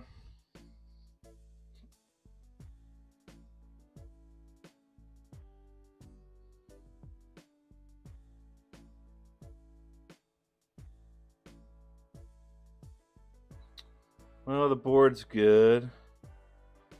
So we do know for a fact that we have an issue with the LCD on this model. Hey, that's something, eh? So it means we got things to look at over here. I don't think, unfortunately, we're gonna be able to fix it though. I really think that whatever is going on with that ribbon cable, if I can't get all that crap off of it, I'm not going to be able to get that screen to work. But the upside is at least the motherboard's good.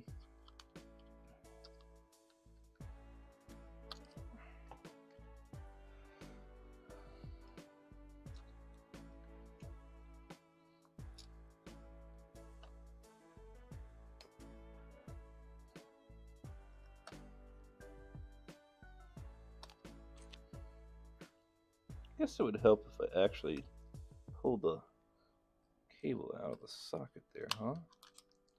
Idiot. Okay, well, stick you back over here for later. Well, that brings us back to looking at that flex cable again. I mean, it's quite possible that whatever they did fried the screen. I just don't think that's the case. I think it's just a bad connection being made from the cable to the socket. And if I could somehow clean that up, somehow get this cleaned up.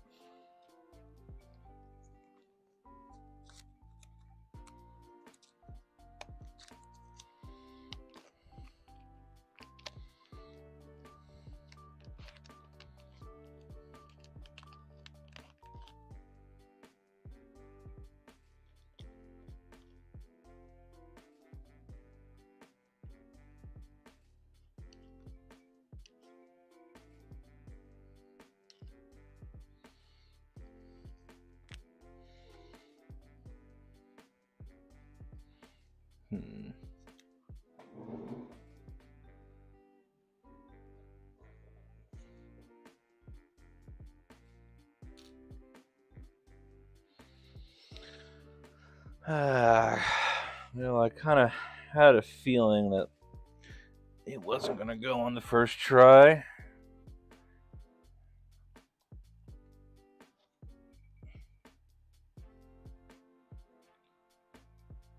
Just inspecting for more damage. You can kind of see it.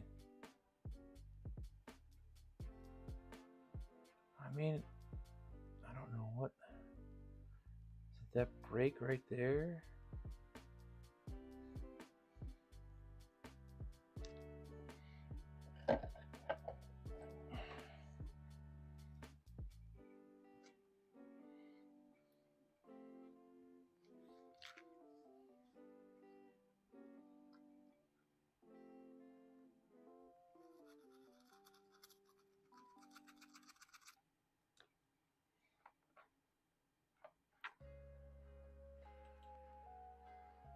See, it just, that one has me worried, but like, swear to God, I did a continuity test on that one. It was fine.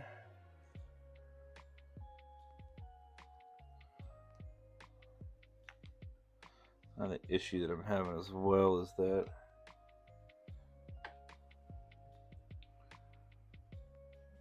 since this cable is like bent, flexed, it's kind of hard to get it to stay in spot.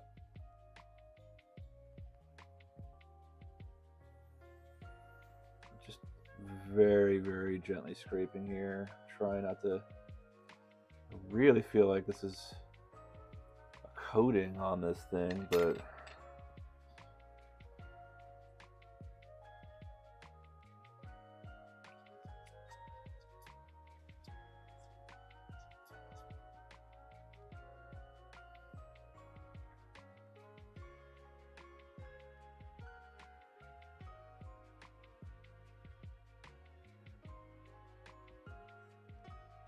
I could be just completely wrong. I just could be just chasing my tail here.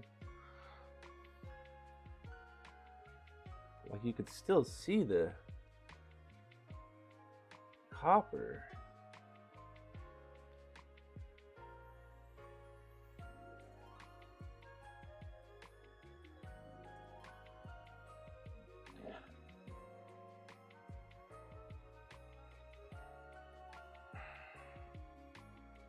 I just feel like I'm ruining it even more, honestly. I really do feel like this is honestly a lost cause.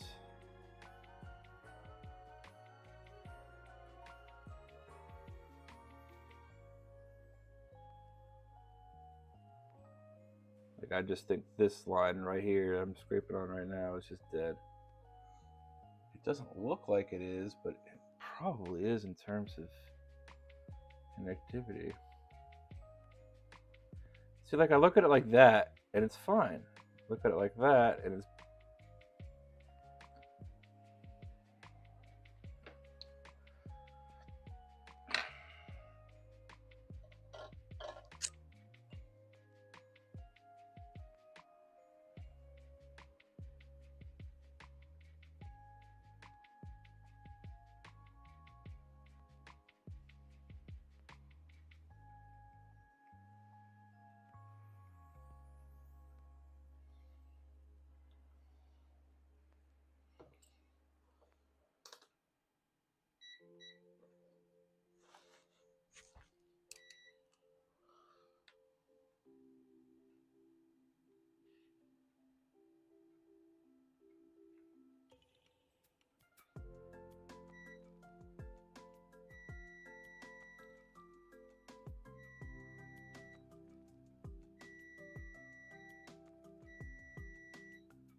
we've all got connections there. Man. It's so weird. Is there like maybe just some gunk in this thing? Or all my testing is telling me that it's fine. I'm just kind of scrubbing this connector out real quick. Maybe there's some gunk in here. I mean, if that was the case, though, it wouldn't have worked with the other one.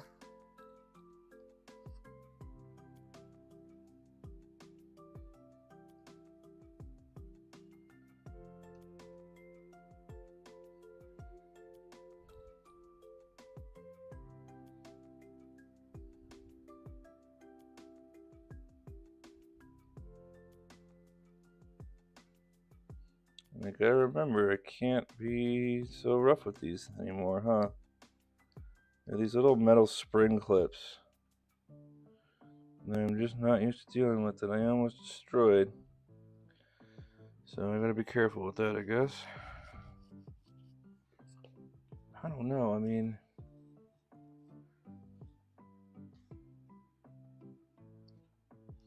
Let's take a look inside. I mean, if it was the connector, it wouldn't have worked on the other one.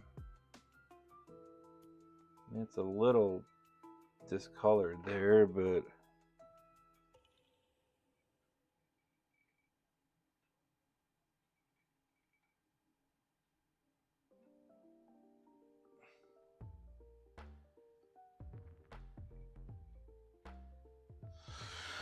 yeah, I don't know.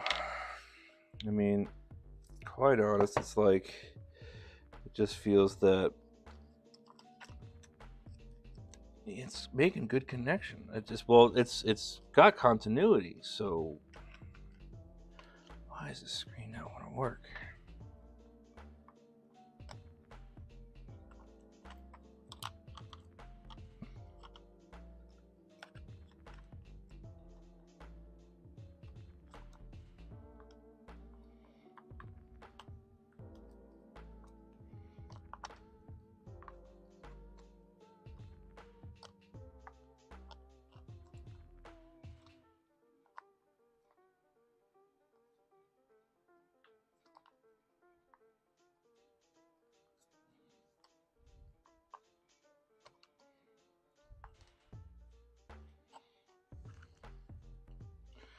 I hate OLED switch cases. This is so annoying.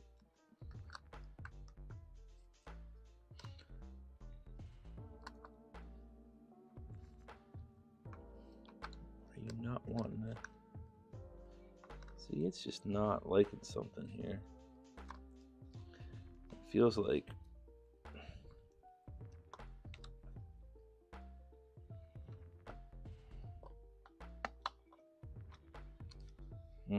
what a pain in the butt. And then you got to come back over here and then rescue this cable, which I know I'm not even on screen probably because of the microscope. Sorry, folks. Oof. I don't know.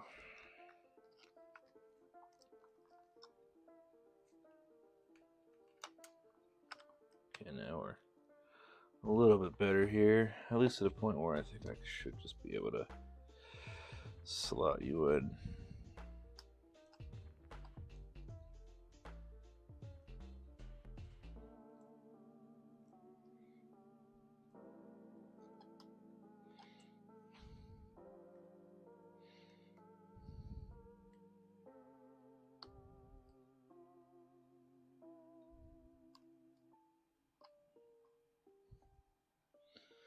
So now,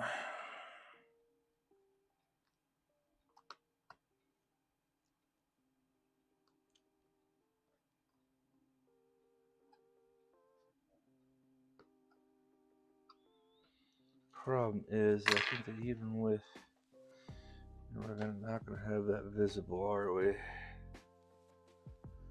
Yeah, I'm not gonna really have access to the supposedly broken traces, but yeah, I just don't know.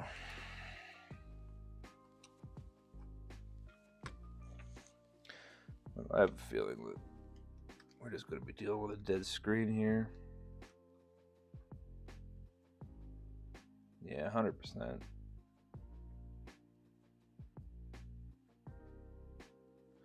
Yeah, I should be getting something and I'm not.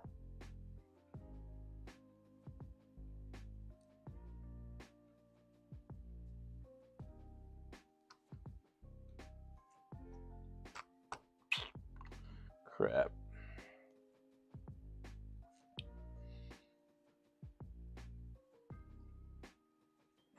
I just don't think there's going to be anything I can do to clean that up any better than it is. I might be able to do this. I doubt it, though. I mean,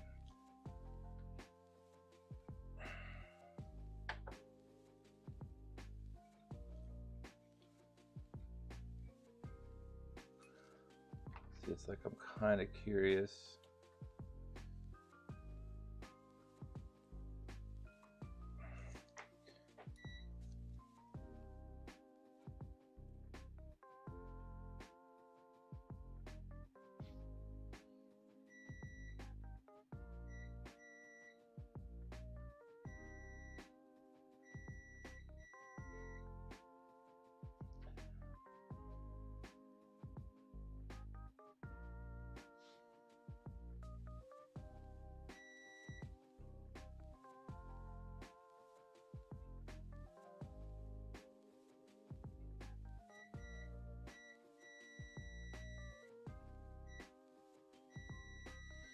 We have connection. I mean, the screen just could be. The screen could just literally just be dead somehow. I mean, I could pull the mid frame off.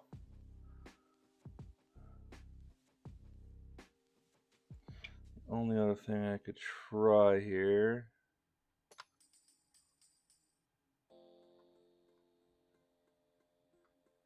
I mean, that is in there as far as go. All right.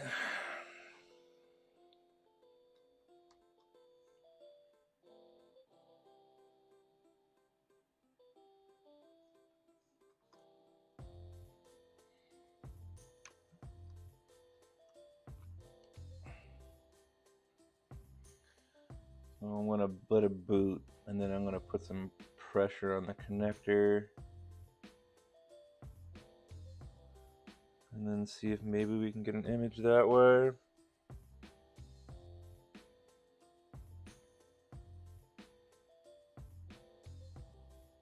No, I just caused a reboot somehow.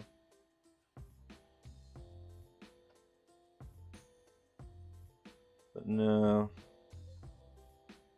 nothing. She is just, well, she's not dead, but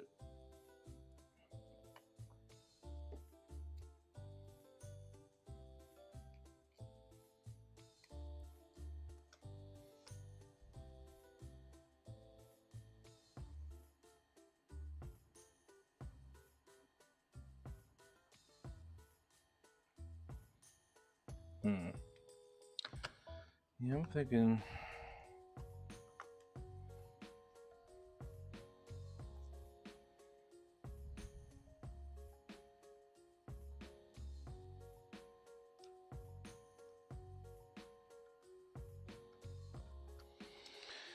It's really what you don't want to see with these consoles is you really don't want to see dead screens. It's not that it's not a no fix, but like, I mean, let's just be real. I'm not gonna spend $100 on something I'm gonna sell for $225. It's just not gonna work.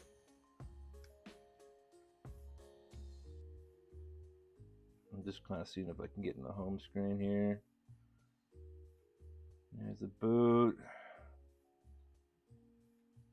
Waiting a couple seconds and yep, there we go.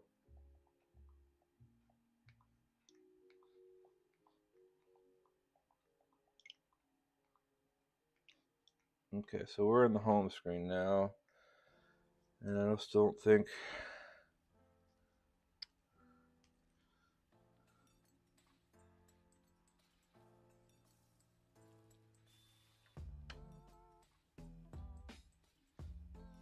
Yeah, I don't know. I really don't. I mean, the board's good at the very least. I just think that whatever happened to the ribbon here is, I don't know. It's weird though. I just would expect that if the corrosion was that bad, I wouldn't have any continuity. But I have continuity.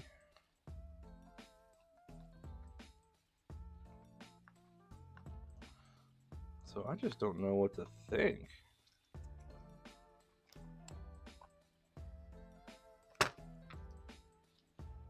And aside from me trying to rip the board out with things still attached,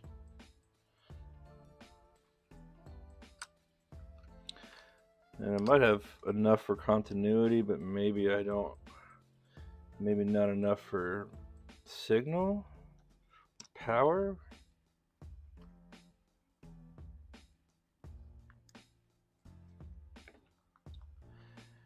See, I saw that spot of liquid on the SD port, and I kind of had an inkling of what I was going to be getting myself into, and I just couldn't resist the freaking price on this thing, man.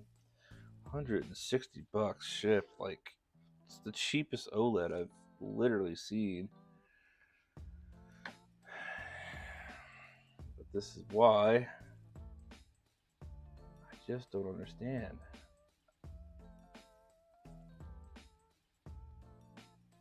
It should work just fine. Look for maybe any breaks down here.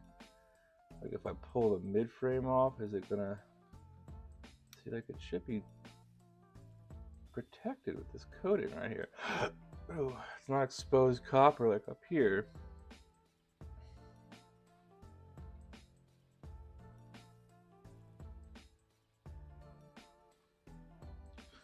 Maybe we can get some like Brasso or something.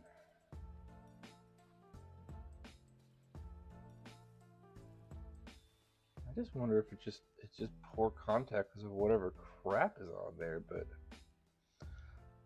I don't know what I can do to get that off. I've tried scraping, it's not really doing anything.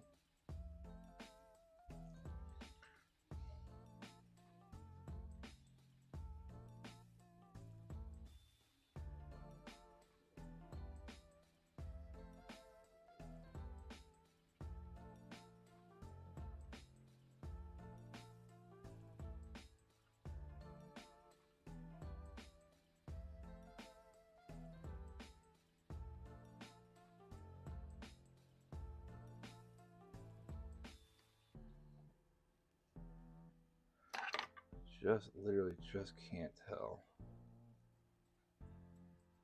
So we're going down to a almost molecular level here.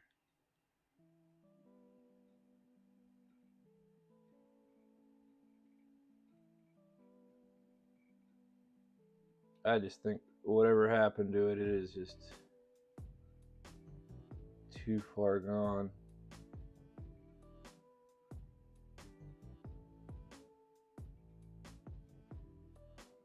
Probably just no extra grounds. There is that right there, which is a little worrisome, but I mean, I still have, yeah, it's just crud on the captive.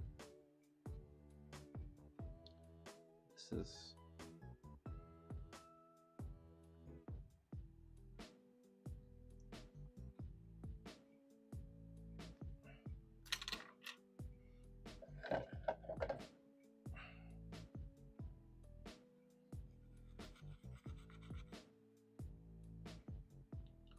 getting a little bit of alcohol in there just to see it somewhat better, but I mean, like, man, it's there, it's just not connecting.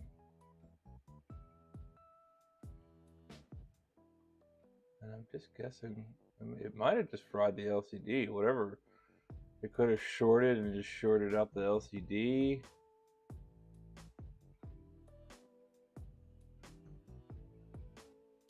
I just don't know. But unfortunately, there's nothing I'm going to be able to do for this in this current state. Like I can't repair that ribbon, unfortunately. So I'm just going to have to set this one aside for now, and then maybe take some photos and get some expert advice. But I think, in all honesty, I think this one is she is just dead, Jim, for the time being. And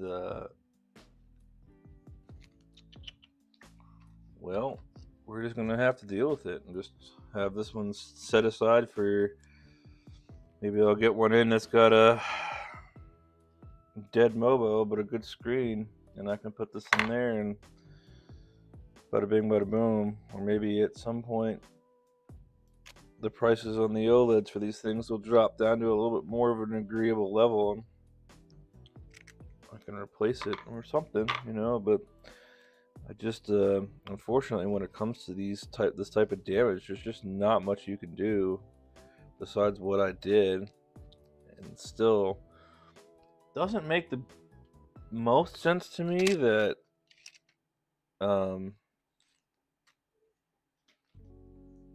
I've got continuity but no connection. So yeah, who knows, but unfortunately this is a no fix.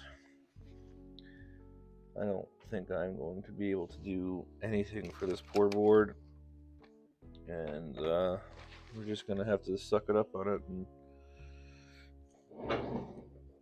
say this is for another day, or just you are now parts.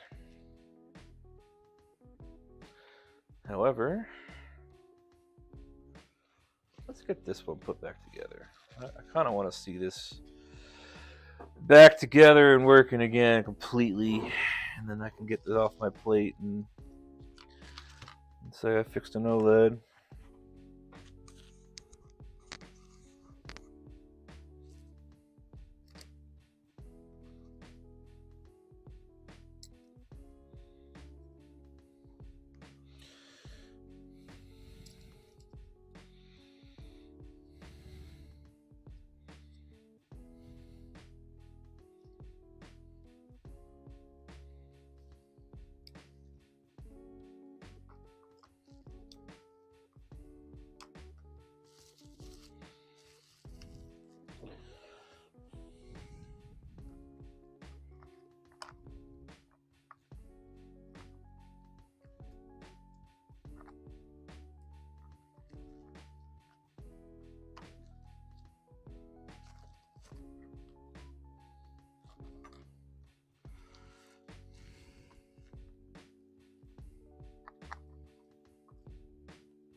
Nintendo, why'd you make this more of a pain in the ass than necessary?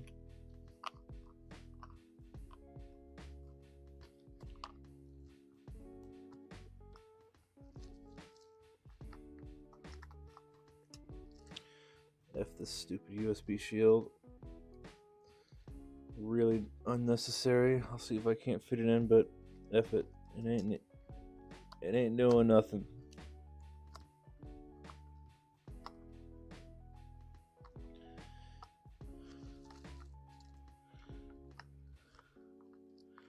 How many times have I done this today and I still can't get this to go easy? You are a son of a bitch to put back together. And you don't really need to be either. That's the freaking stupid thing about you. It's this angled nonsense I've got to do.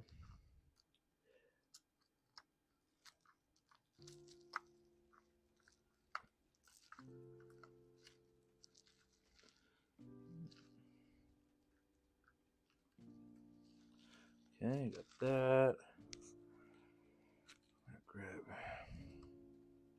you out. Flip you out.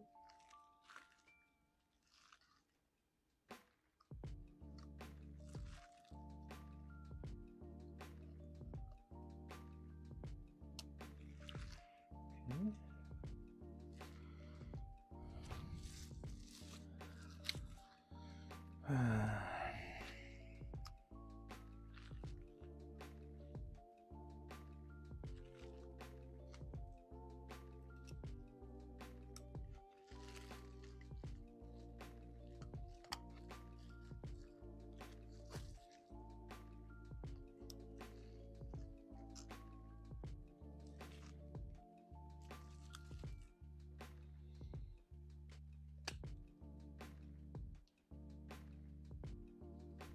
Almost like, see if I can have this.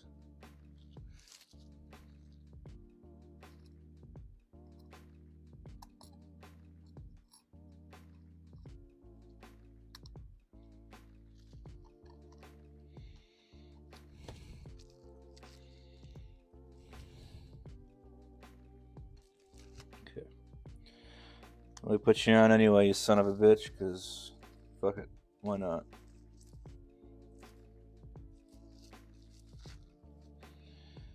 Okay, well, let's just get you back in frame so the folks can watch me struggle.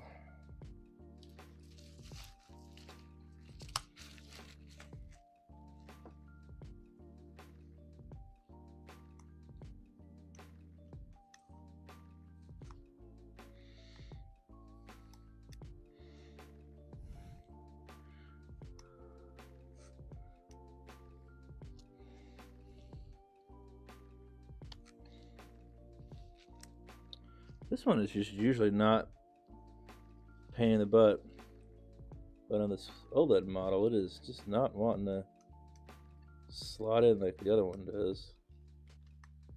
Maybe they increased the The length of the flex slightly. Oh, it just drops right in. Like that. So weird.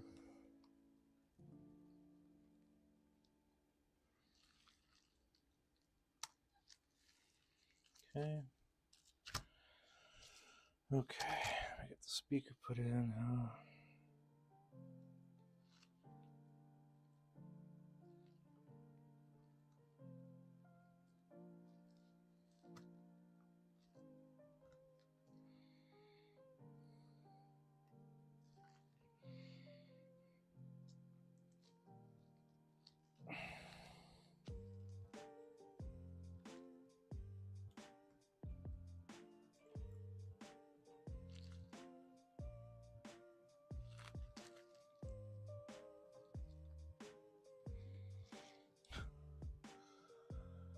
I hate these speaker connectors so much.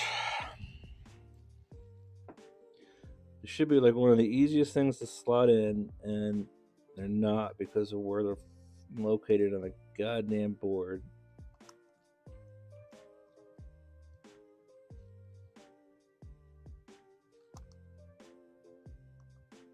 There we go. God bless, man. All right, let's get this other one in first, because the last thing I really feel like mucking with right now is speaker connection again. Oh well. You're there. You were just there. Bruh.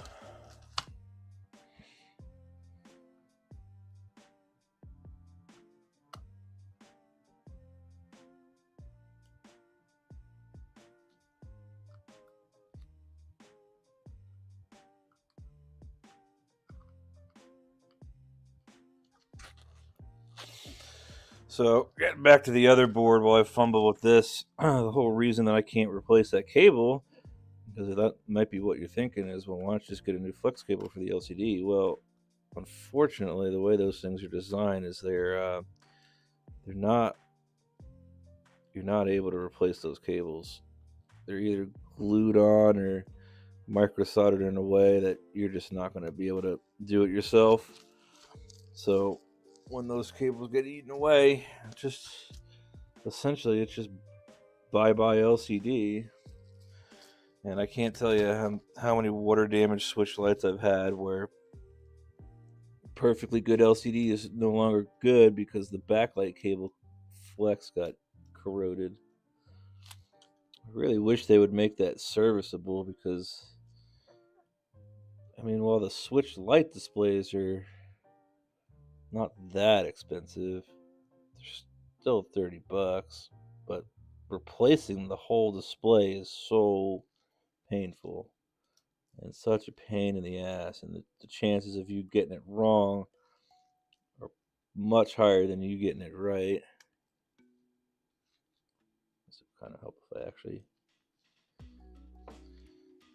had that slotted, that bail up.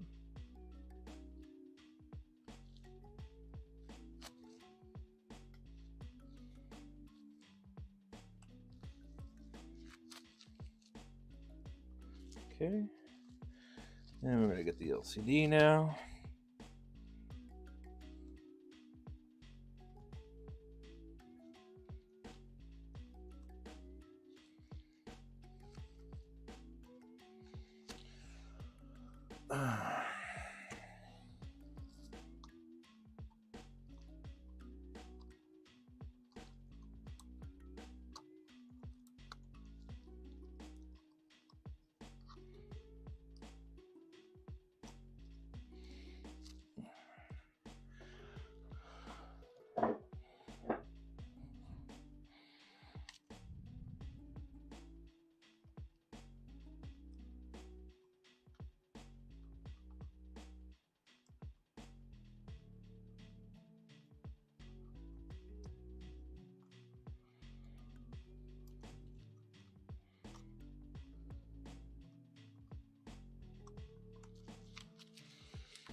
see, like uh, this fan connector on all the Switch models has a lovely little marking on it to let you know that you're in correctly, and there's no other cable on the board that does that, and I don't.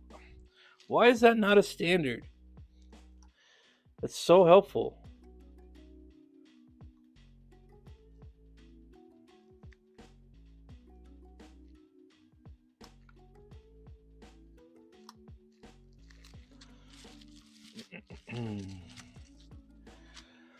All right, so this is the the flex cable for the power ribbon, which is in a more annoying place than the normal Switch. Which, I mean, I understand board revisions, but some of the stuff did not need to be touched. Like this is in a good spot. Now it is in a very annoying spot.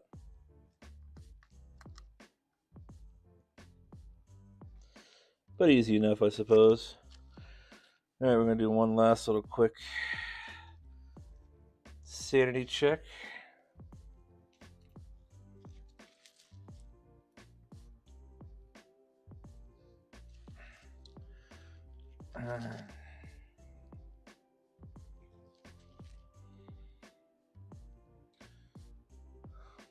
So it was a good sign.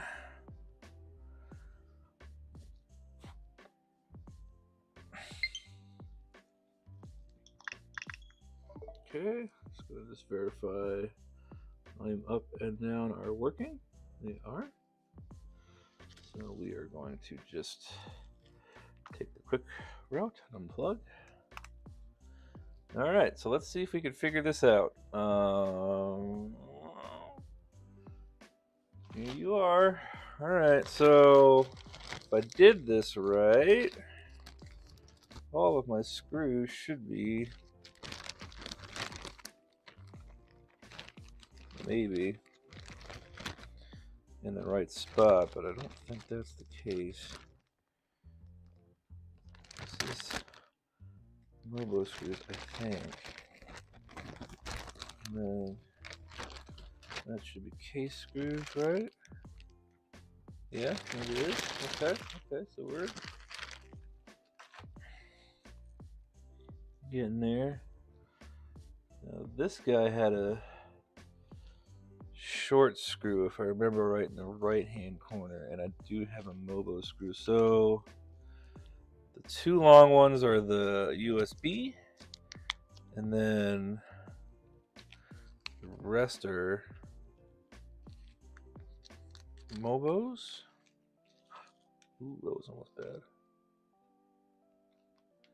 Alright, so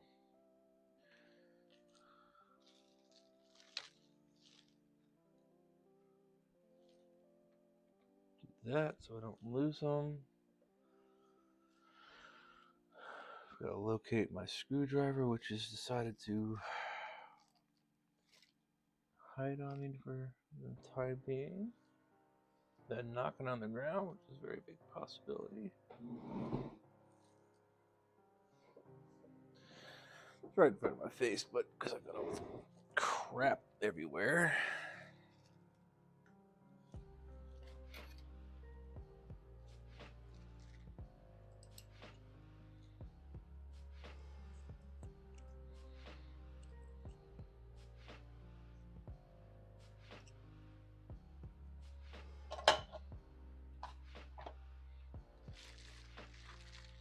There it is.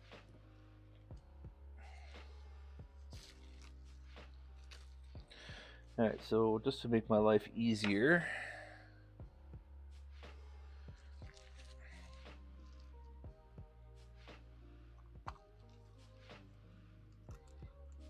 I'm going to go ahead and do the USBs first so that I don't. Well, look at that. There it is, right there. That's the one I need.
Okay, now I should have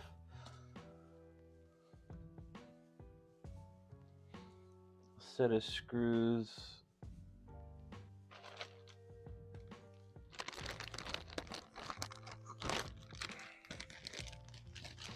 I'm missing the screws, it feels like.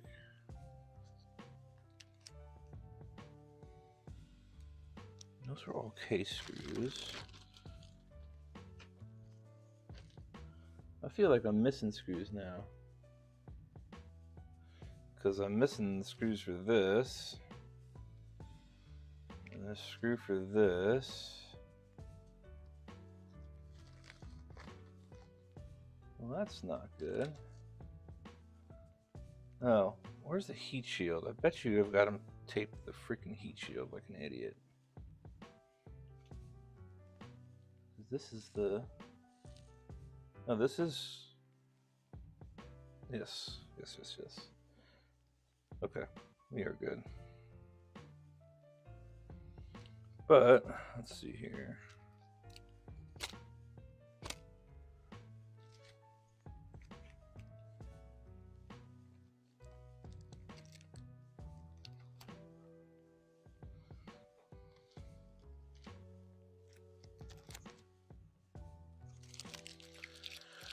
Okay, we gotta just peek into here because it looks like we mixed in a couple of the short screws, the long screws, and if you remember right, the long screws are for the heat shield now.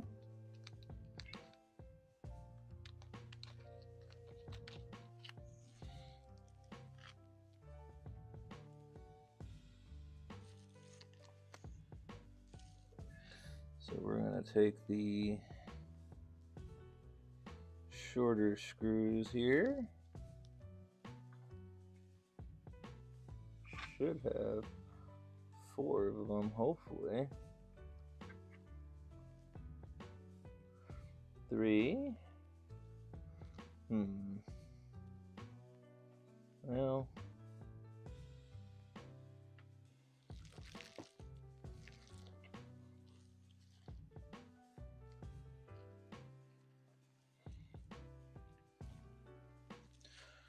Okay, well, we'll make do. If I'm short a screw, I'm a shorter screw.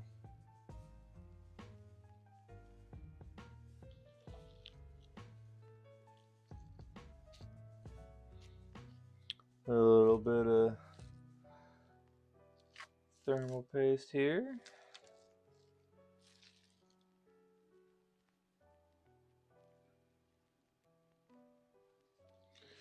No stupid thermal paste phrases for me.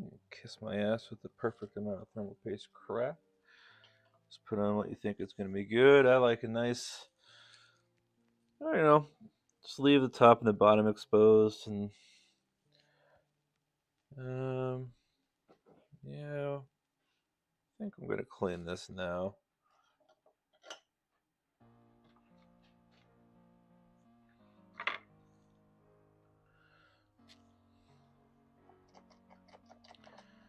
I don't think there's really any issue with like mixing thermal compounds, but just for the hell of it, you know.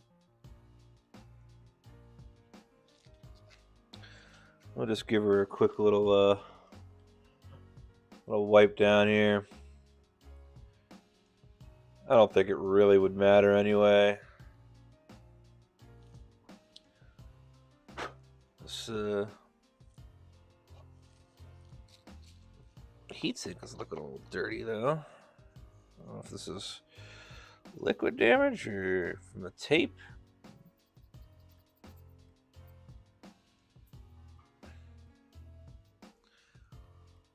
Just a little dusty, I guess. A little bit of gray crap on it, but might be this residual from whatever that adhesive on that piece of copper tape there is. Okay, squish down, squish and just move it a little bit. Just kind of spread it around some. Don't need to go too crazy though. And then we just screw it down.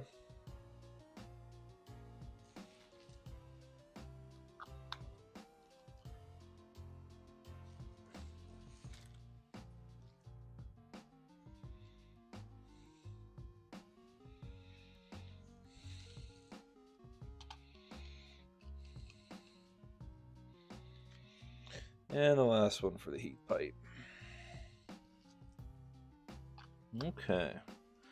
So that's a stripped post there, but what are you going to do? Okay, now we need to put in you, and you go like this. It'll be my first time reinstalling this thing, so pull my headphones off here so I could hear for the click of the connector. I wonder if I should have. No, God, freaking me out. It's the bubble tape. I was like, what is that sound?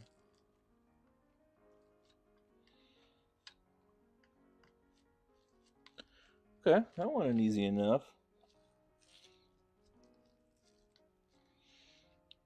We'll have to do a game card test, I'm guessing. I'm just going to leave the viscous on there. It'll probably be okay.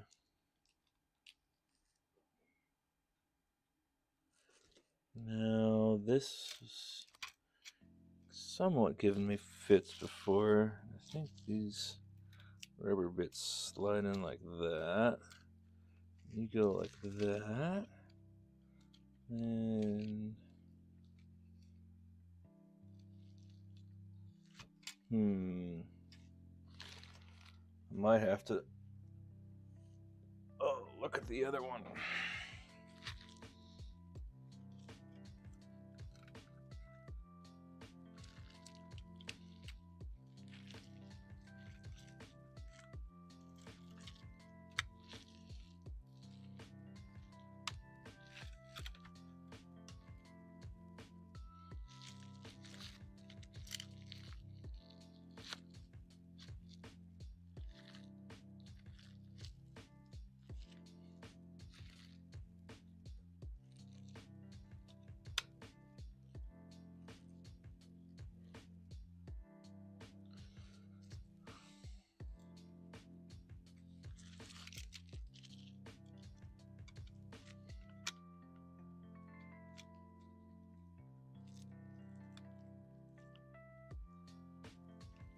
I think that should be good.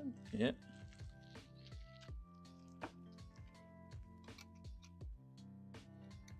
There's like a little plastic indexer on it, so I think that's right.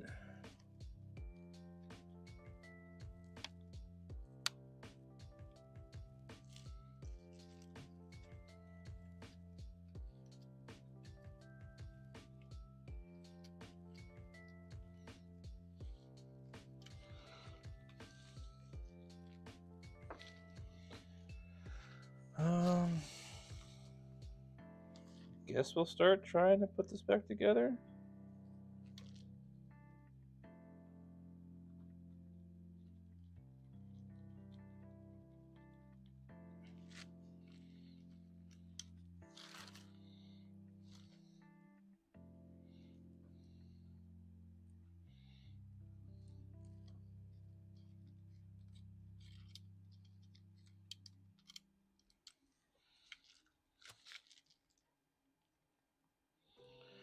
I always kind of prefer a little crisscross pattern. It's a holdover from motorcycle days and stuff, mating metal surfaces together. You work in a star shape or crisscross pattern. It provides the best seal that you can get if you're not using a gasket. On these little devices, I'm not sure it's completely necessary, especially given consider how thin a lot of this crap is, but it doesn't hurt, right?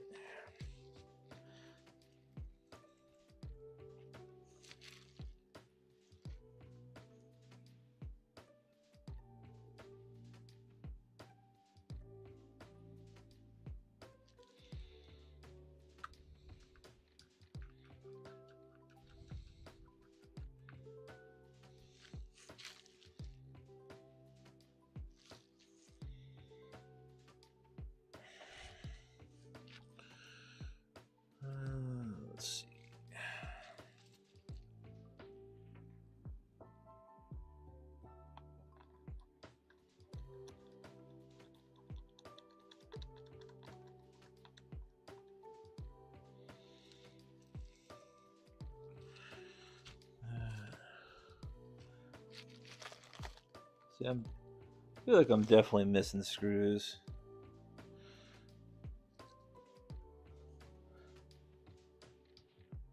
Missing one screw. I was pretty sure. Actually, I'm 100% sure that somebody was in this before I was, so that would make sense, honestly. But if we're just short one fastener, it irks me. But it's not a huge deal.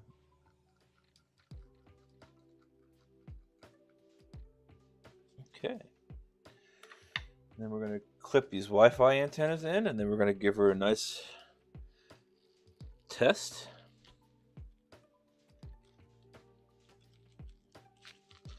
Well, they really made this a pain in the frickin' butt, didn't they? Nintendo, why? Your prior Wi-Fi setup was just fine. God, what a ginormous pain.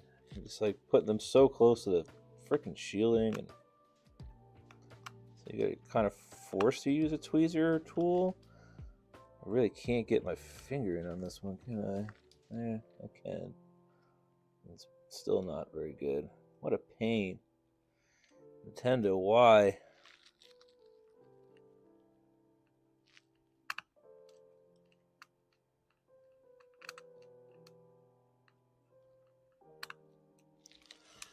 Nintendo, why? Oh, my neck. Definitely have to call it after this because I cannot look down anymore. This is...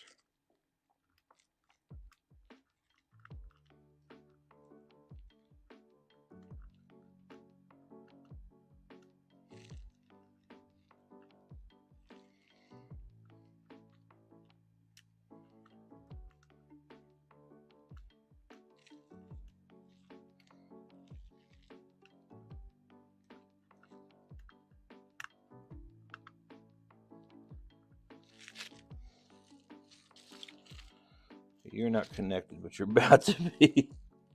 There we go. Nintendo. Jesus. That was a pain in the ass. Now you got freaking... Of course you've got... all over your brand new shiny OLED screen, you got thermopasta. Boy, that fucking never stops making me happy to see that pop up.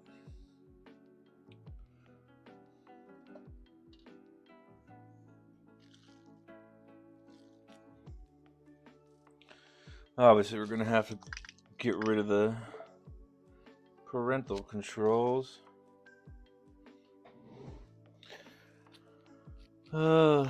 Just got to make sure that the Wi-Fi is working still.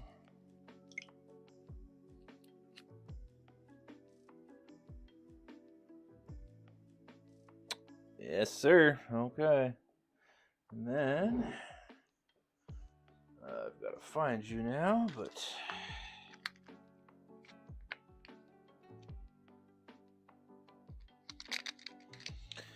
do the old game card test real quick.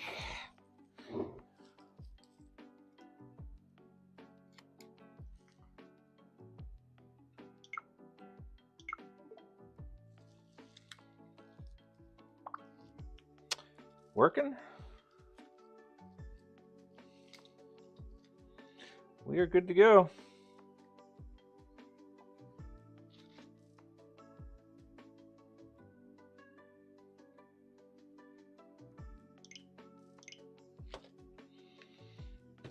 Wow. Well, first OLED I fixed. Second one is unfixable. But we're going to keep trying on that one. I'm going to take a look to see if I have any options to restore that. I mean, it could just very well be that the screen's dead too. Which, unfortunately, there's nothing I can do. And at $100 for a new one from China, I don't really feel like it's going to be worth the juice on that one, considering I really can't sell it for much more than... yeah, I would lose money on that, unfortunately. I don't think there's any way, unless I can get the screen for next to nothing. I don't think I'm making money on that, so we'll just have to keep it set aside for future needs, which is fine. It used to really make me upset getting skunked because you're just like, oh, I spent $80 on that and it's completely broken, and you just kind of get used to that after a while. You're gonna make some profit and you're gonna lose some money. It's just kind of the nature of the beast. And as with anything, it's never a total loss because you can always take parts from that thing, or there's things you can do to recoup some lost funds if it's that big of a deal.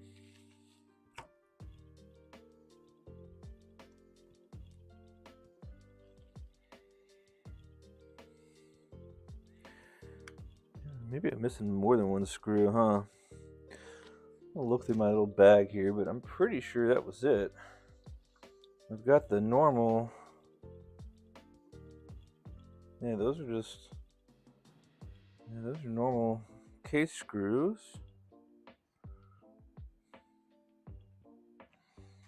And I don't have. Maybe that's it. Maybe this dude just completely forgot to.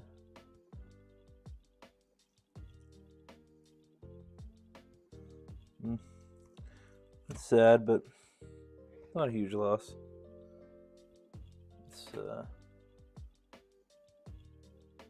We'll just do that just for grins here.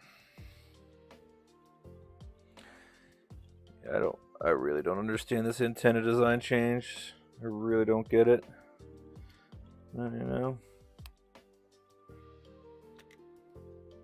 Somebody out there is obviously a lot smarter than I am, because I'm sure they've got a reason. And that is actually not going to work.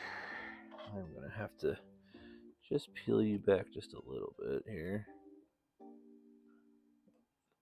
Just like so. Then I can just take you. Do that. Just worried about that getting sucked into the fan and making a bunch of weird noise.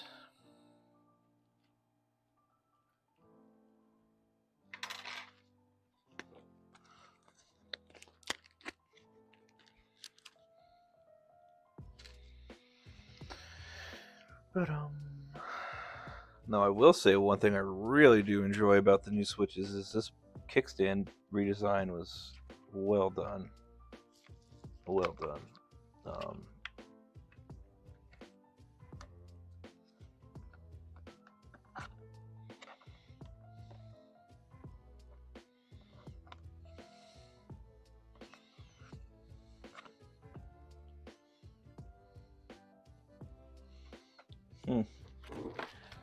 Getting it off was easy, but getting it back on is a little bit different.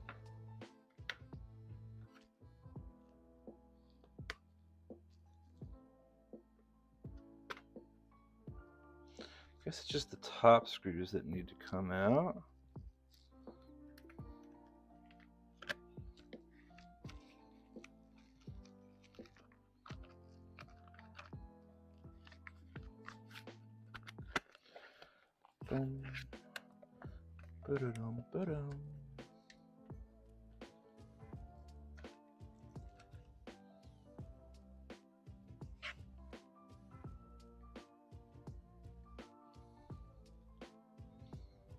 I guess these don't really clip into anything, do they? They just kind of press fit.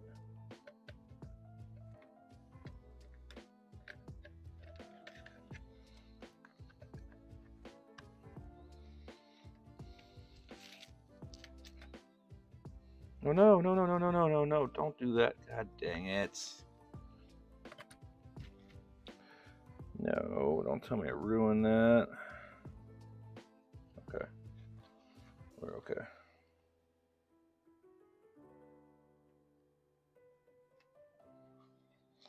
Stupid freaking power buttons up top. Another design. Again, I just knocked it out of alignment there.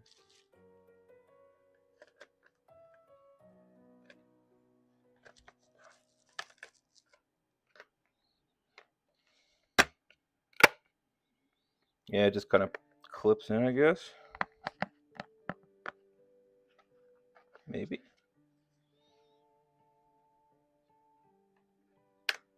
Yeah.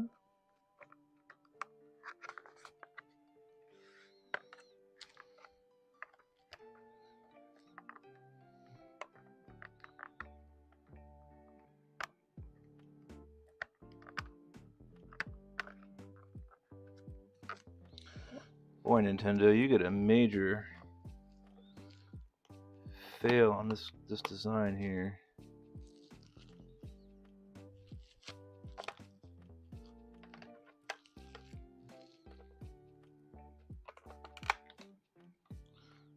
Boy, that sucked.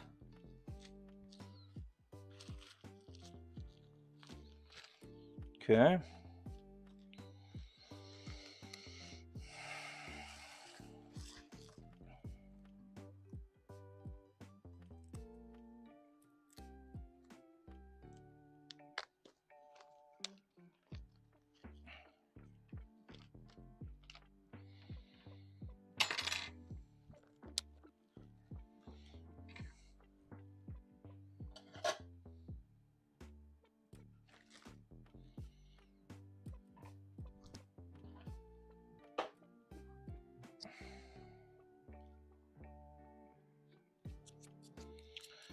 You know, I will say that one nice thing about the new design, though, is that there's only two of these tri-wing screws.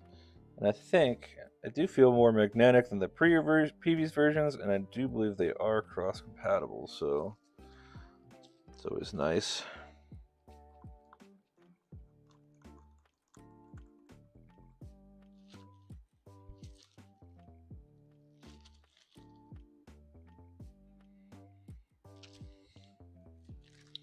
Still feel like I screwed something up here and something's not happy. Hard to explain, it just doesn't feel right.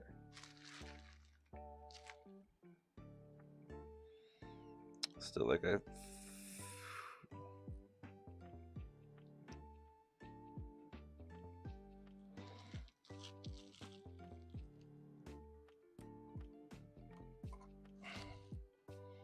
well, that's not the right screw.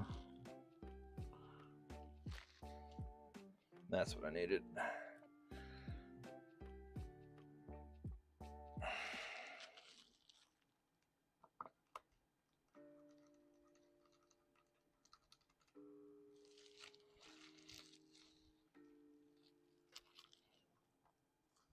Oh, maybe we're okay. Yeah, I just think it just looks weird. All right.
Maybe I didn't get that right.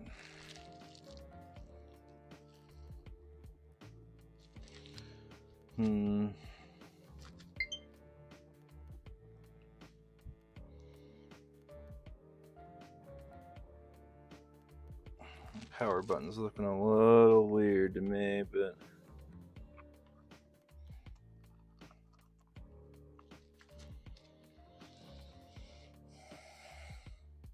no, I am missing screws. Look at that. I am missing the screws. I knew I was missing the screws. I was pretty convinced I took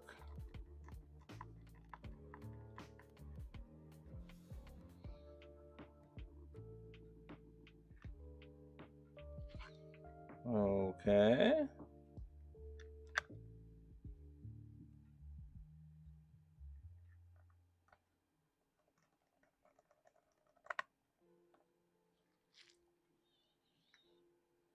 That's not right either.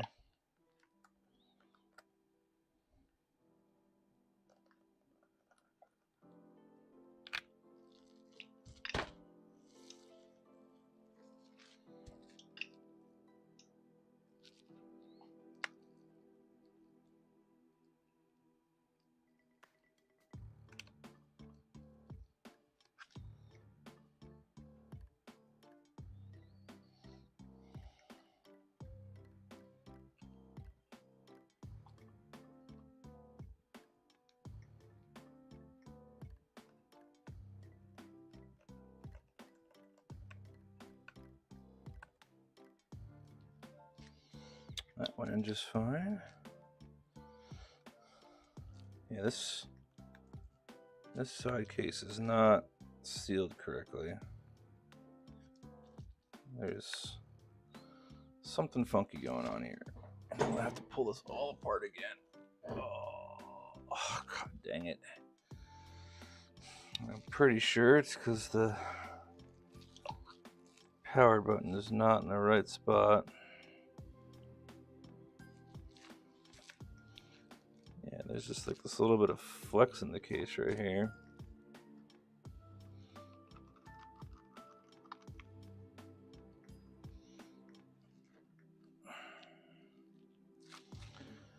Oh, my neck. I might just call it. Honestly. Put this back together next week. I don't fucking know. I'm so close, though. I just kind of want to have this buttoned up so I can say I got it done. I'm so sad about that other one. Really thought I'd stole that one. And instead, I got took.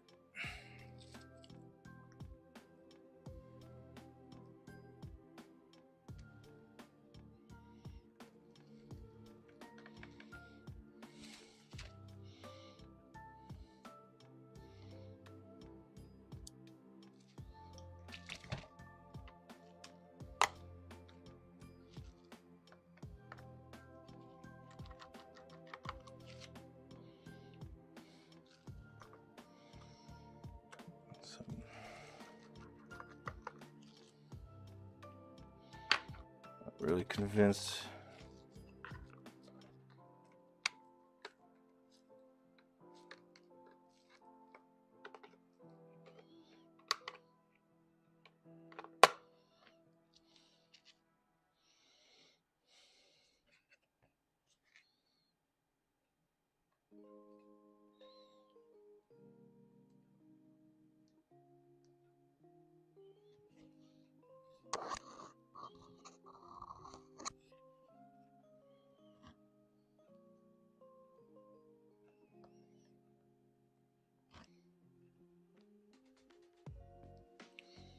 That's lined up, right?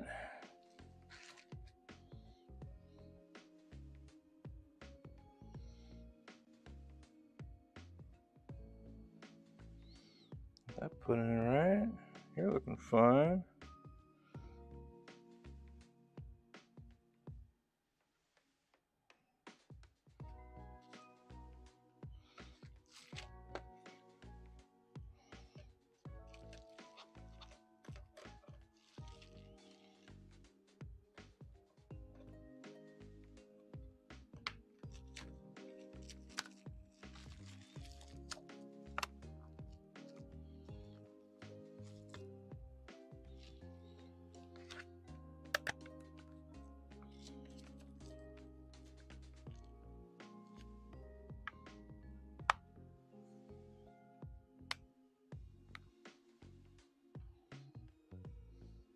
Went on a little bit better, but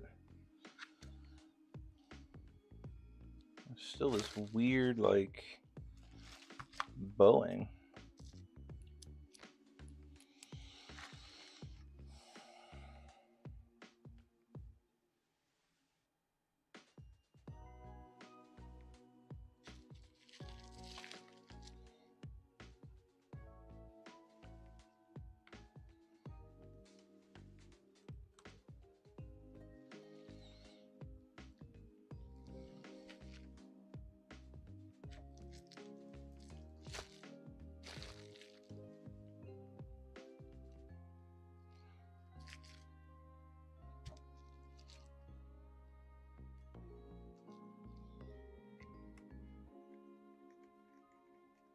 Okay, well, I'm better, and yeah, that Boeing is gone. I don't know, maybe? Is it still there? Yeah. Yeah, there's a little bit of crap on here, just making it look like it's flexing. I am gonna just say that's good, and we're gonna button her up.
All right, last two.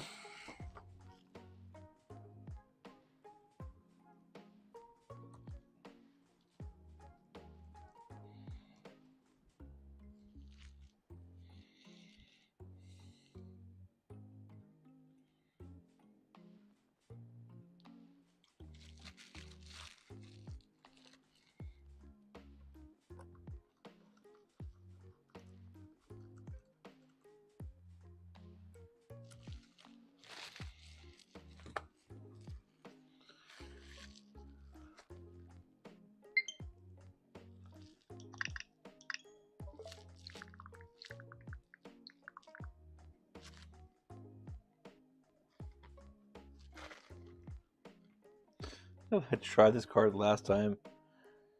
It crashed the.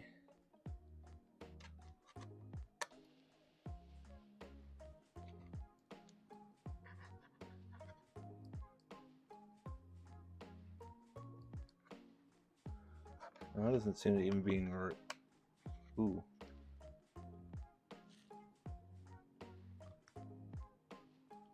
That got really hot for some reason. I'm going this way, does it? No.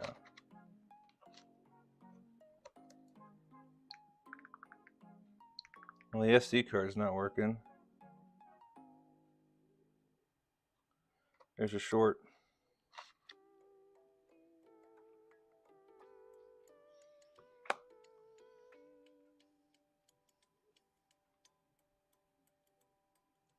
I may have just fried the system. Unless it was just that SD card.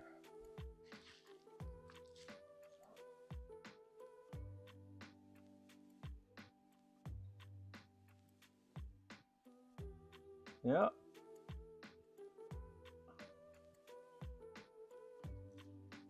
Look at that.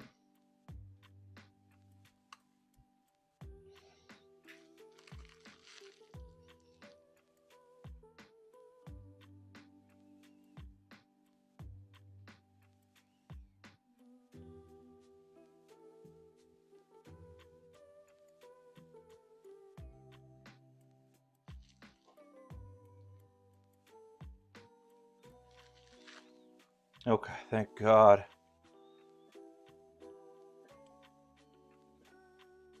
I think that maybe that SD card is just dead. Either that, or I really do have I do have an issue.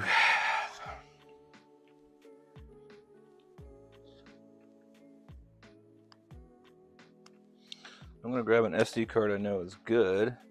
Well, at least functional in the sense that it works and isn't shorted. It won't work on this,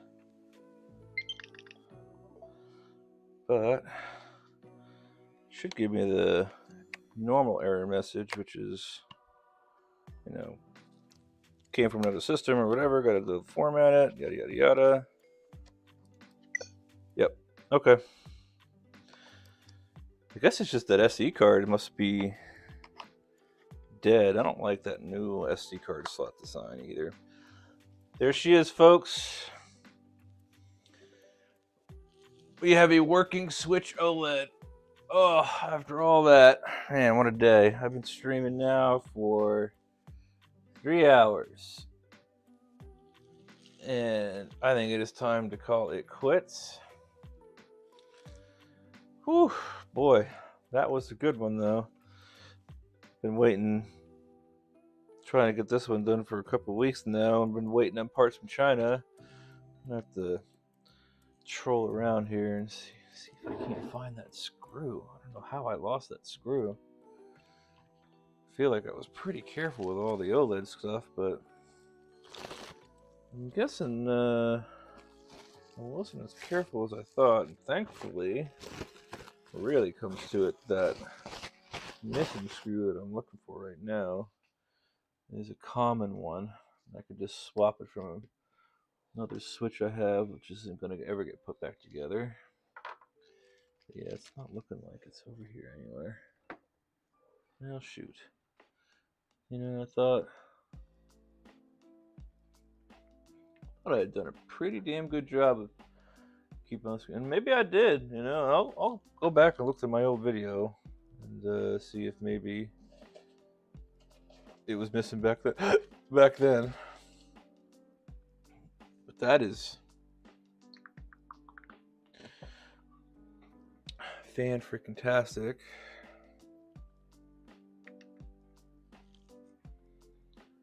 And it's charging.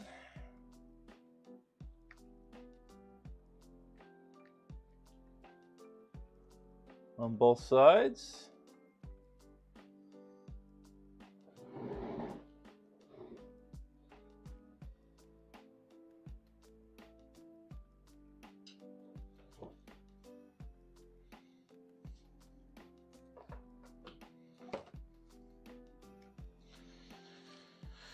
All right, and we'll do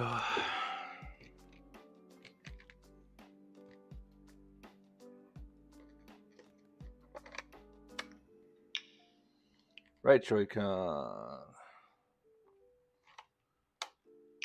left Joy-Con. Now I think we have that issue with that. Huh?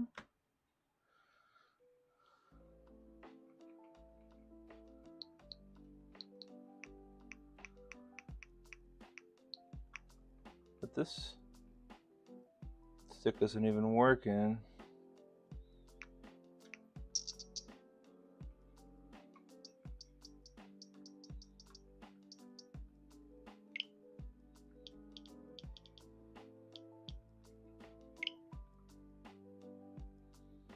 Which very well could be the stick. I sort of got to put brand new sticks in these things.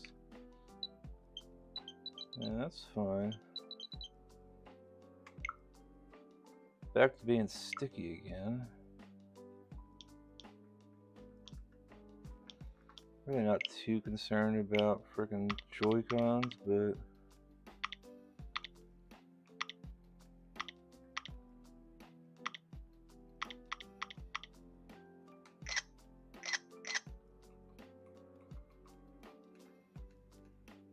yeah, see, like it's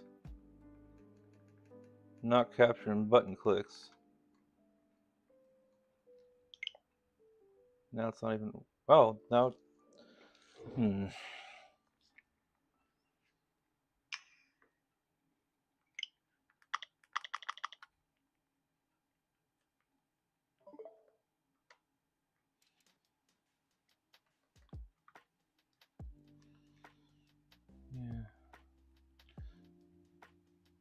Now, yeah, that's fine. It's working wirelessly, but go into, what did I do with that? I leave it over here. Put it back. I'm gonna go grab a known working Joy-Con.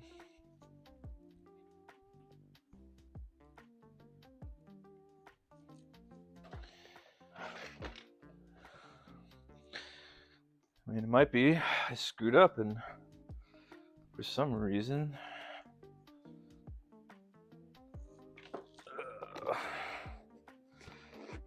plug something in enough, or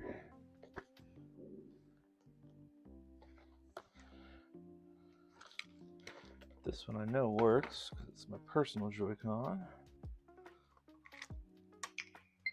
Okay, paired. Oh yeah. Okay, so I must have screwed up with that other Joy-Con somehow.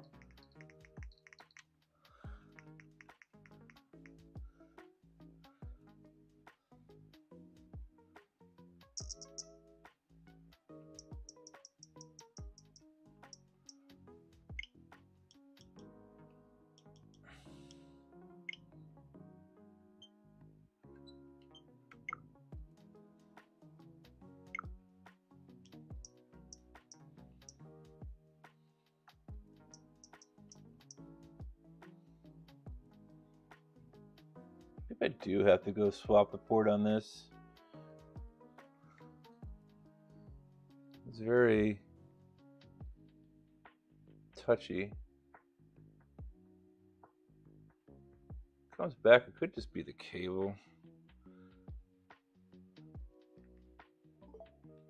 Oh, see, no, none of these are working. It's not paired in. What the heck?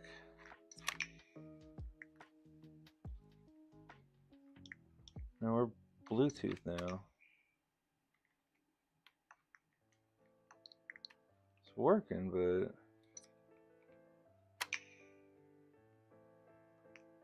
why is this? Hold on a minute. Let's do this. Let's.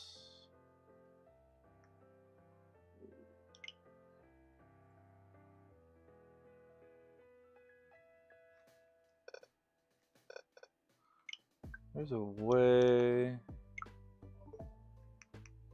Oh, there we go. Now we're back.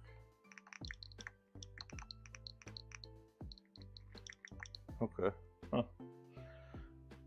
All right. Well, I've obviously got an issue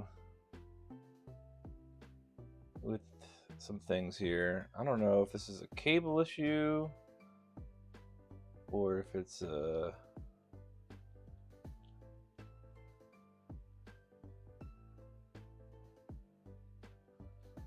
port issue. Could be a port issue. Might end up having to pull this thing apart again and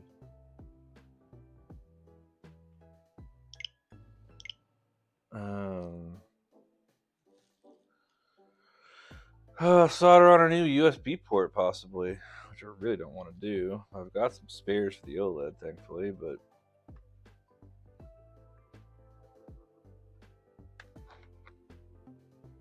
yeah, see, Rick, right now it's just like if I wiggle this damn cable, it's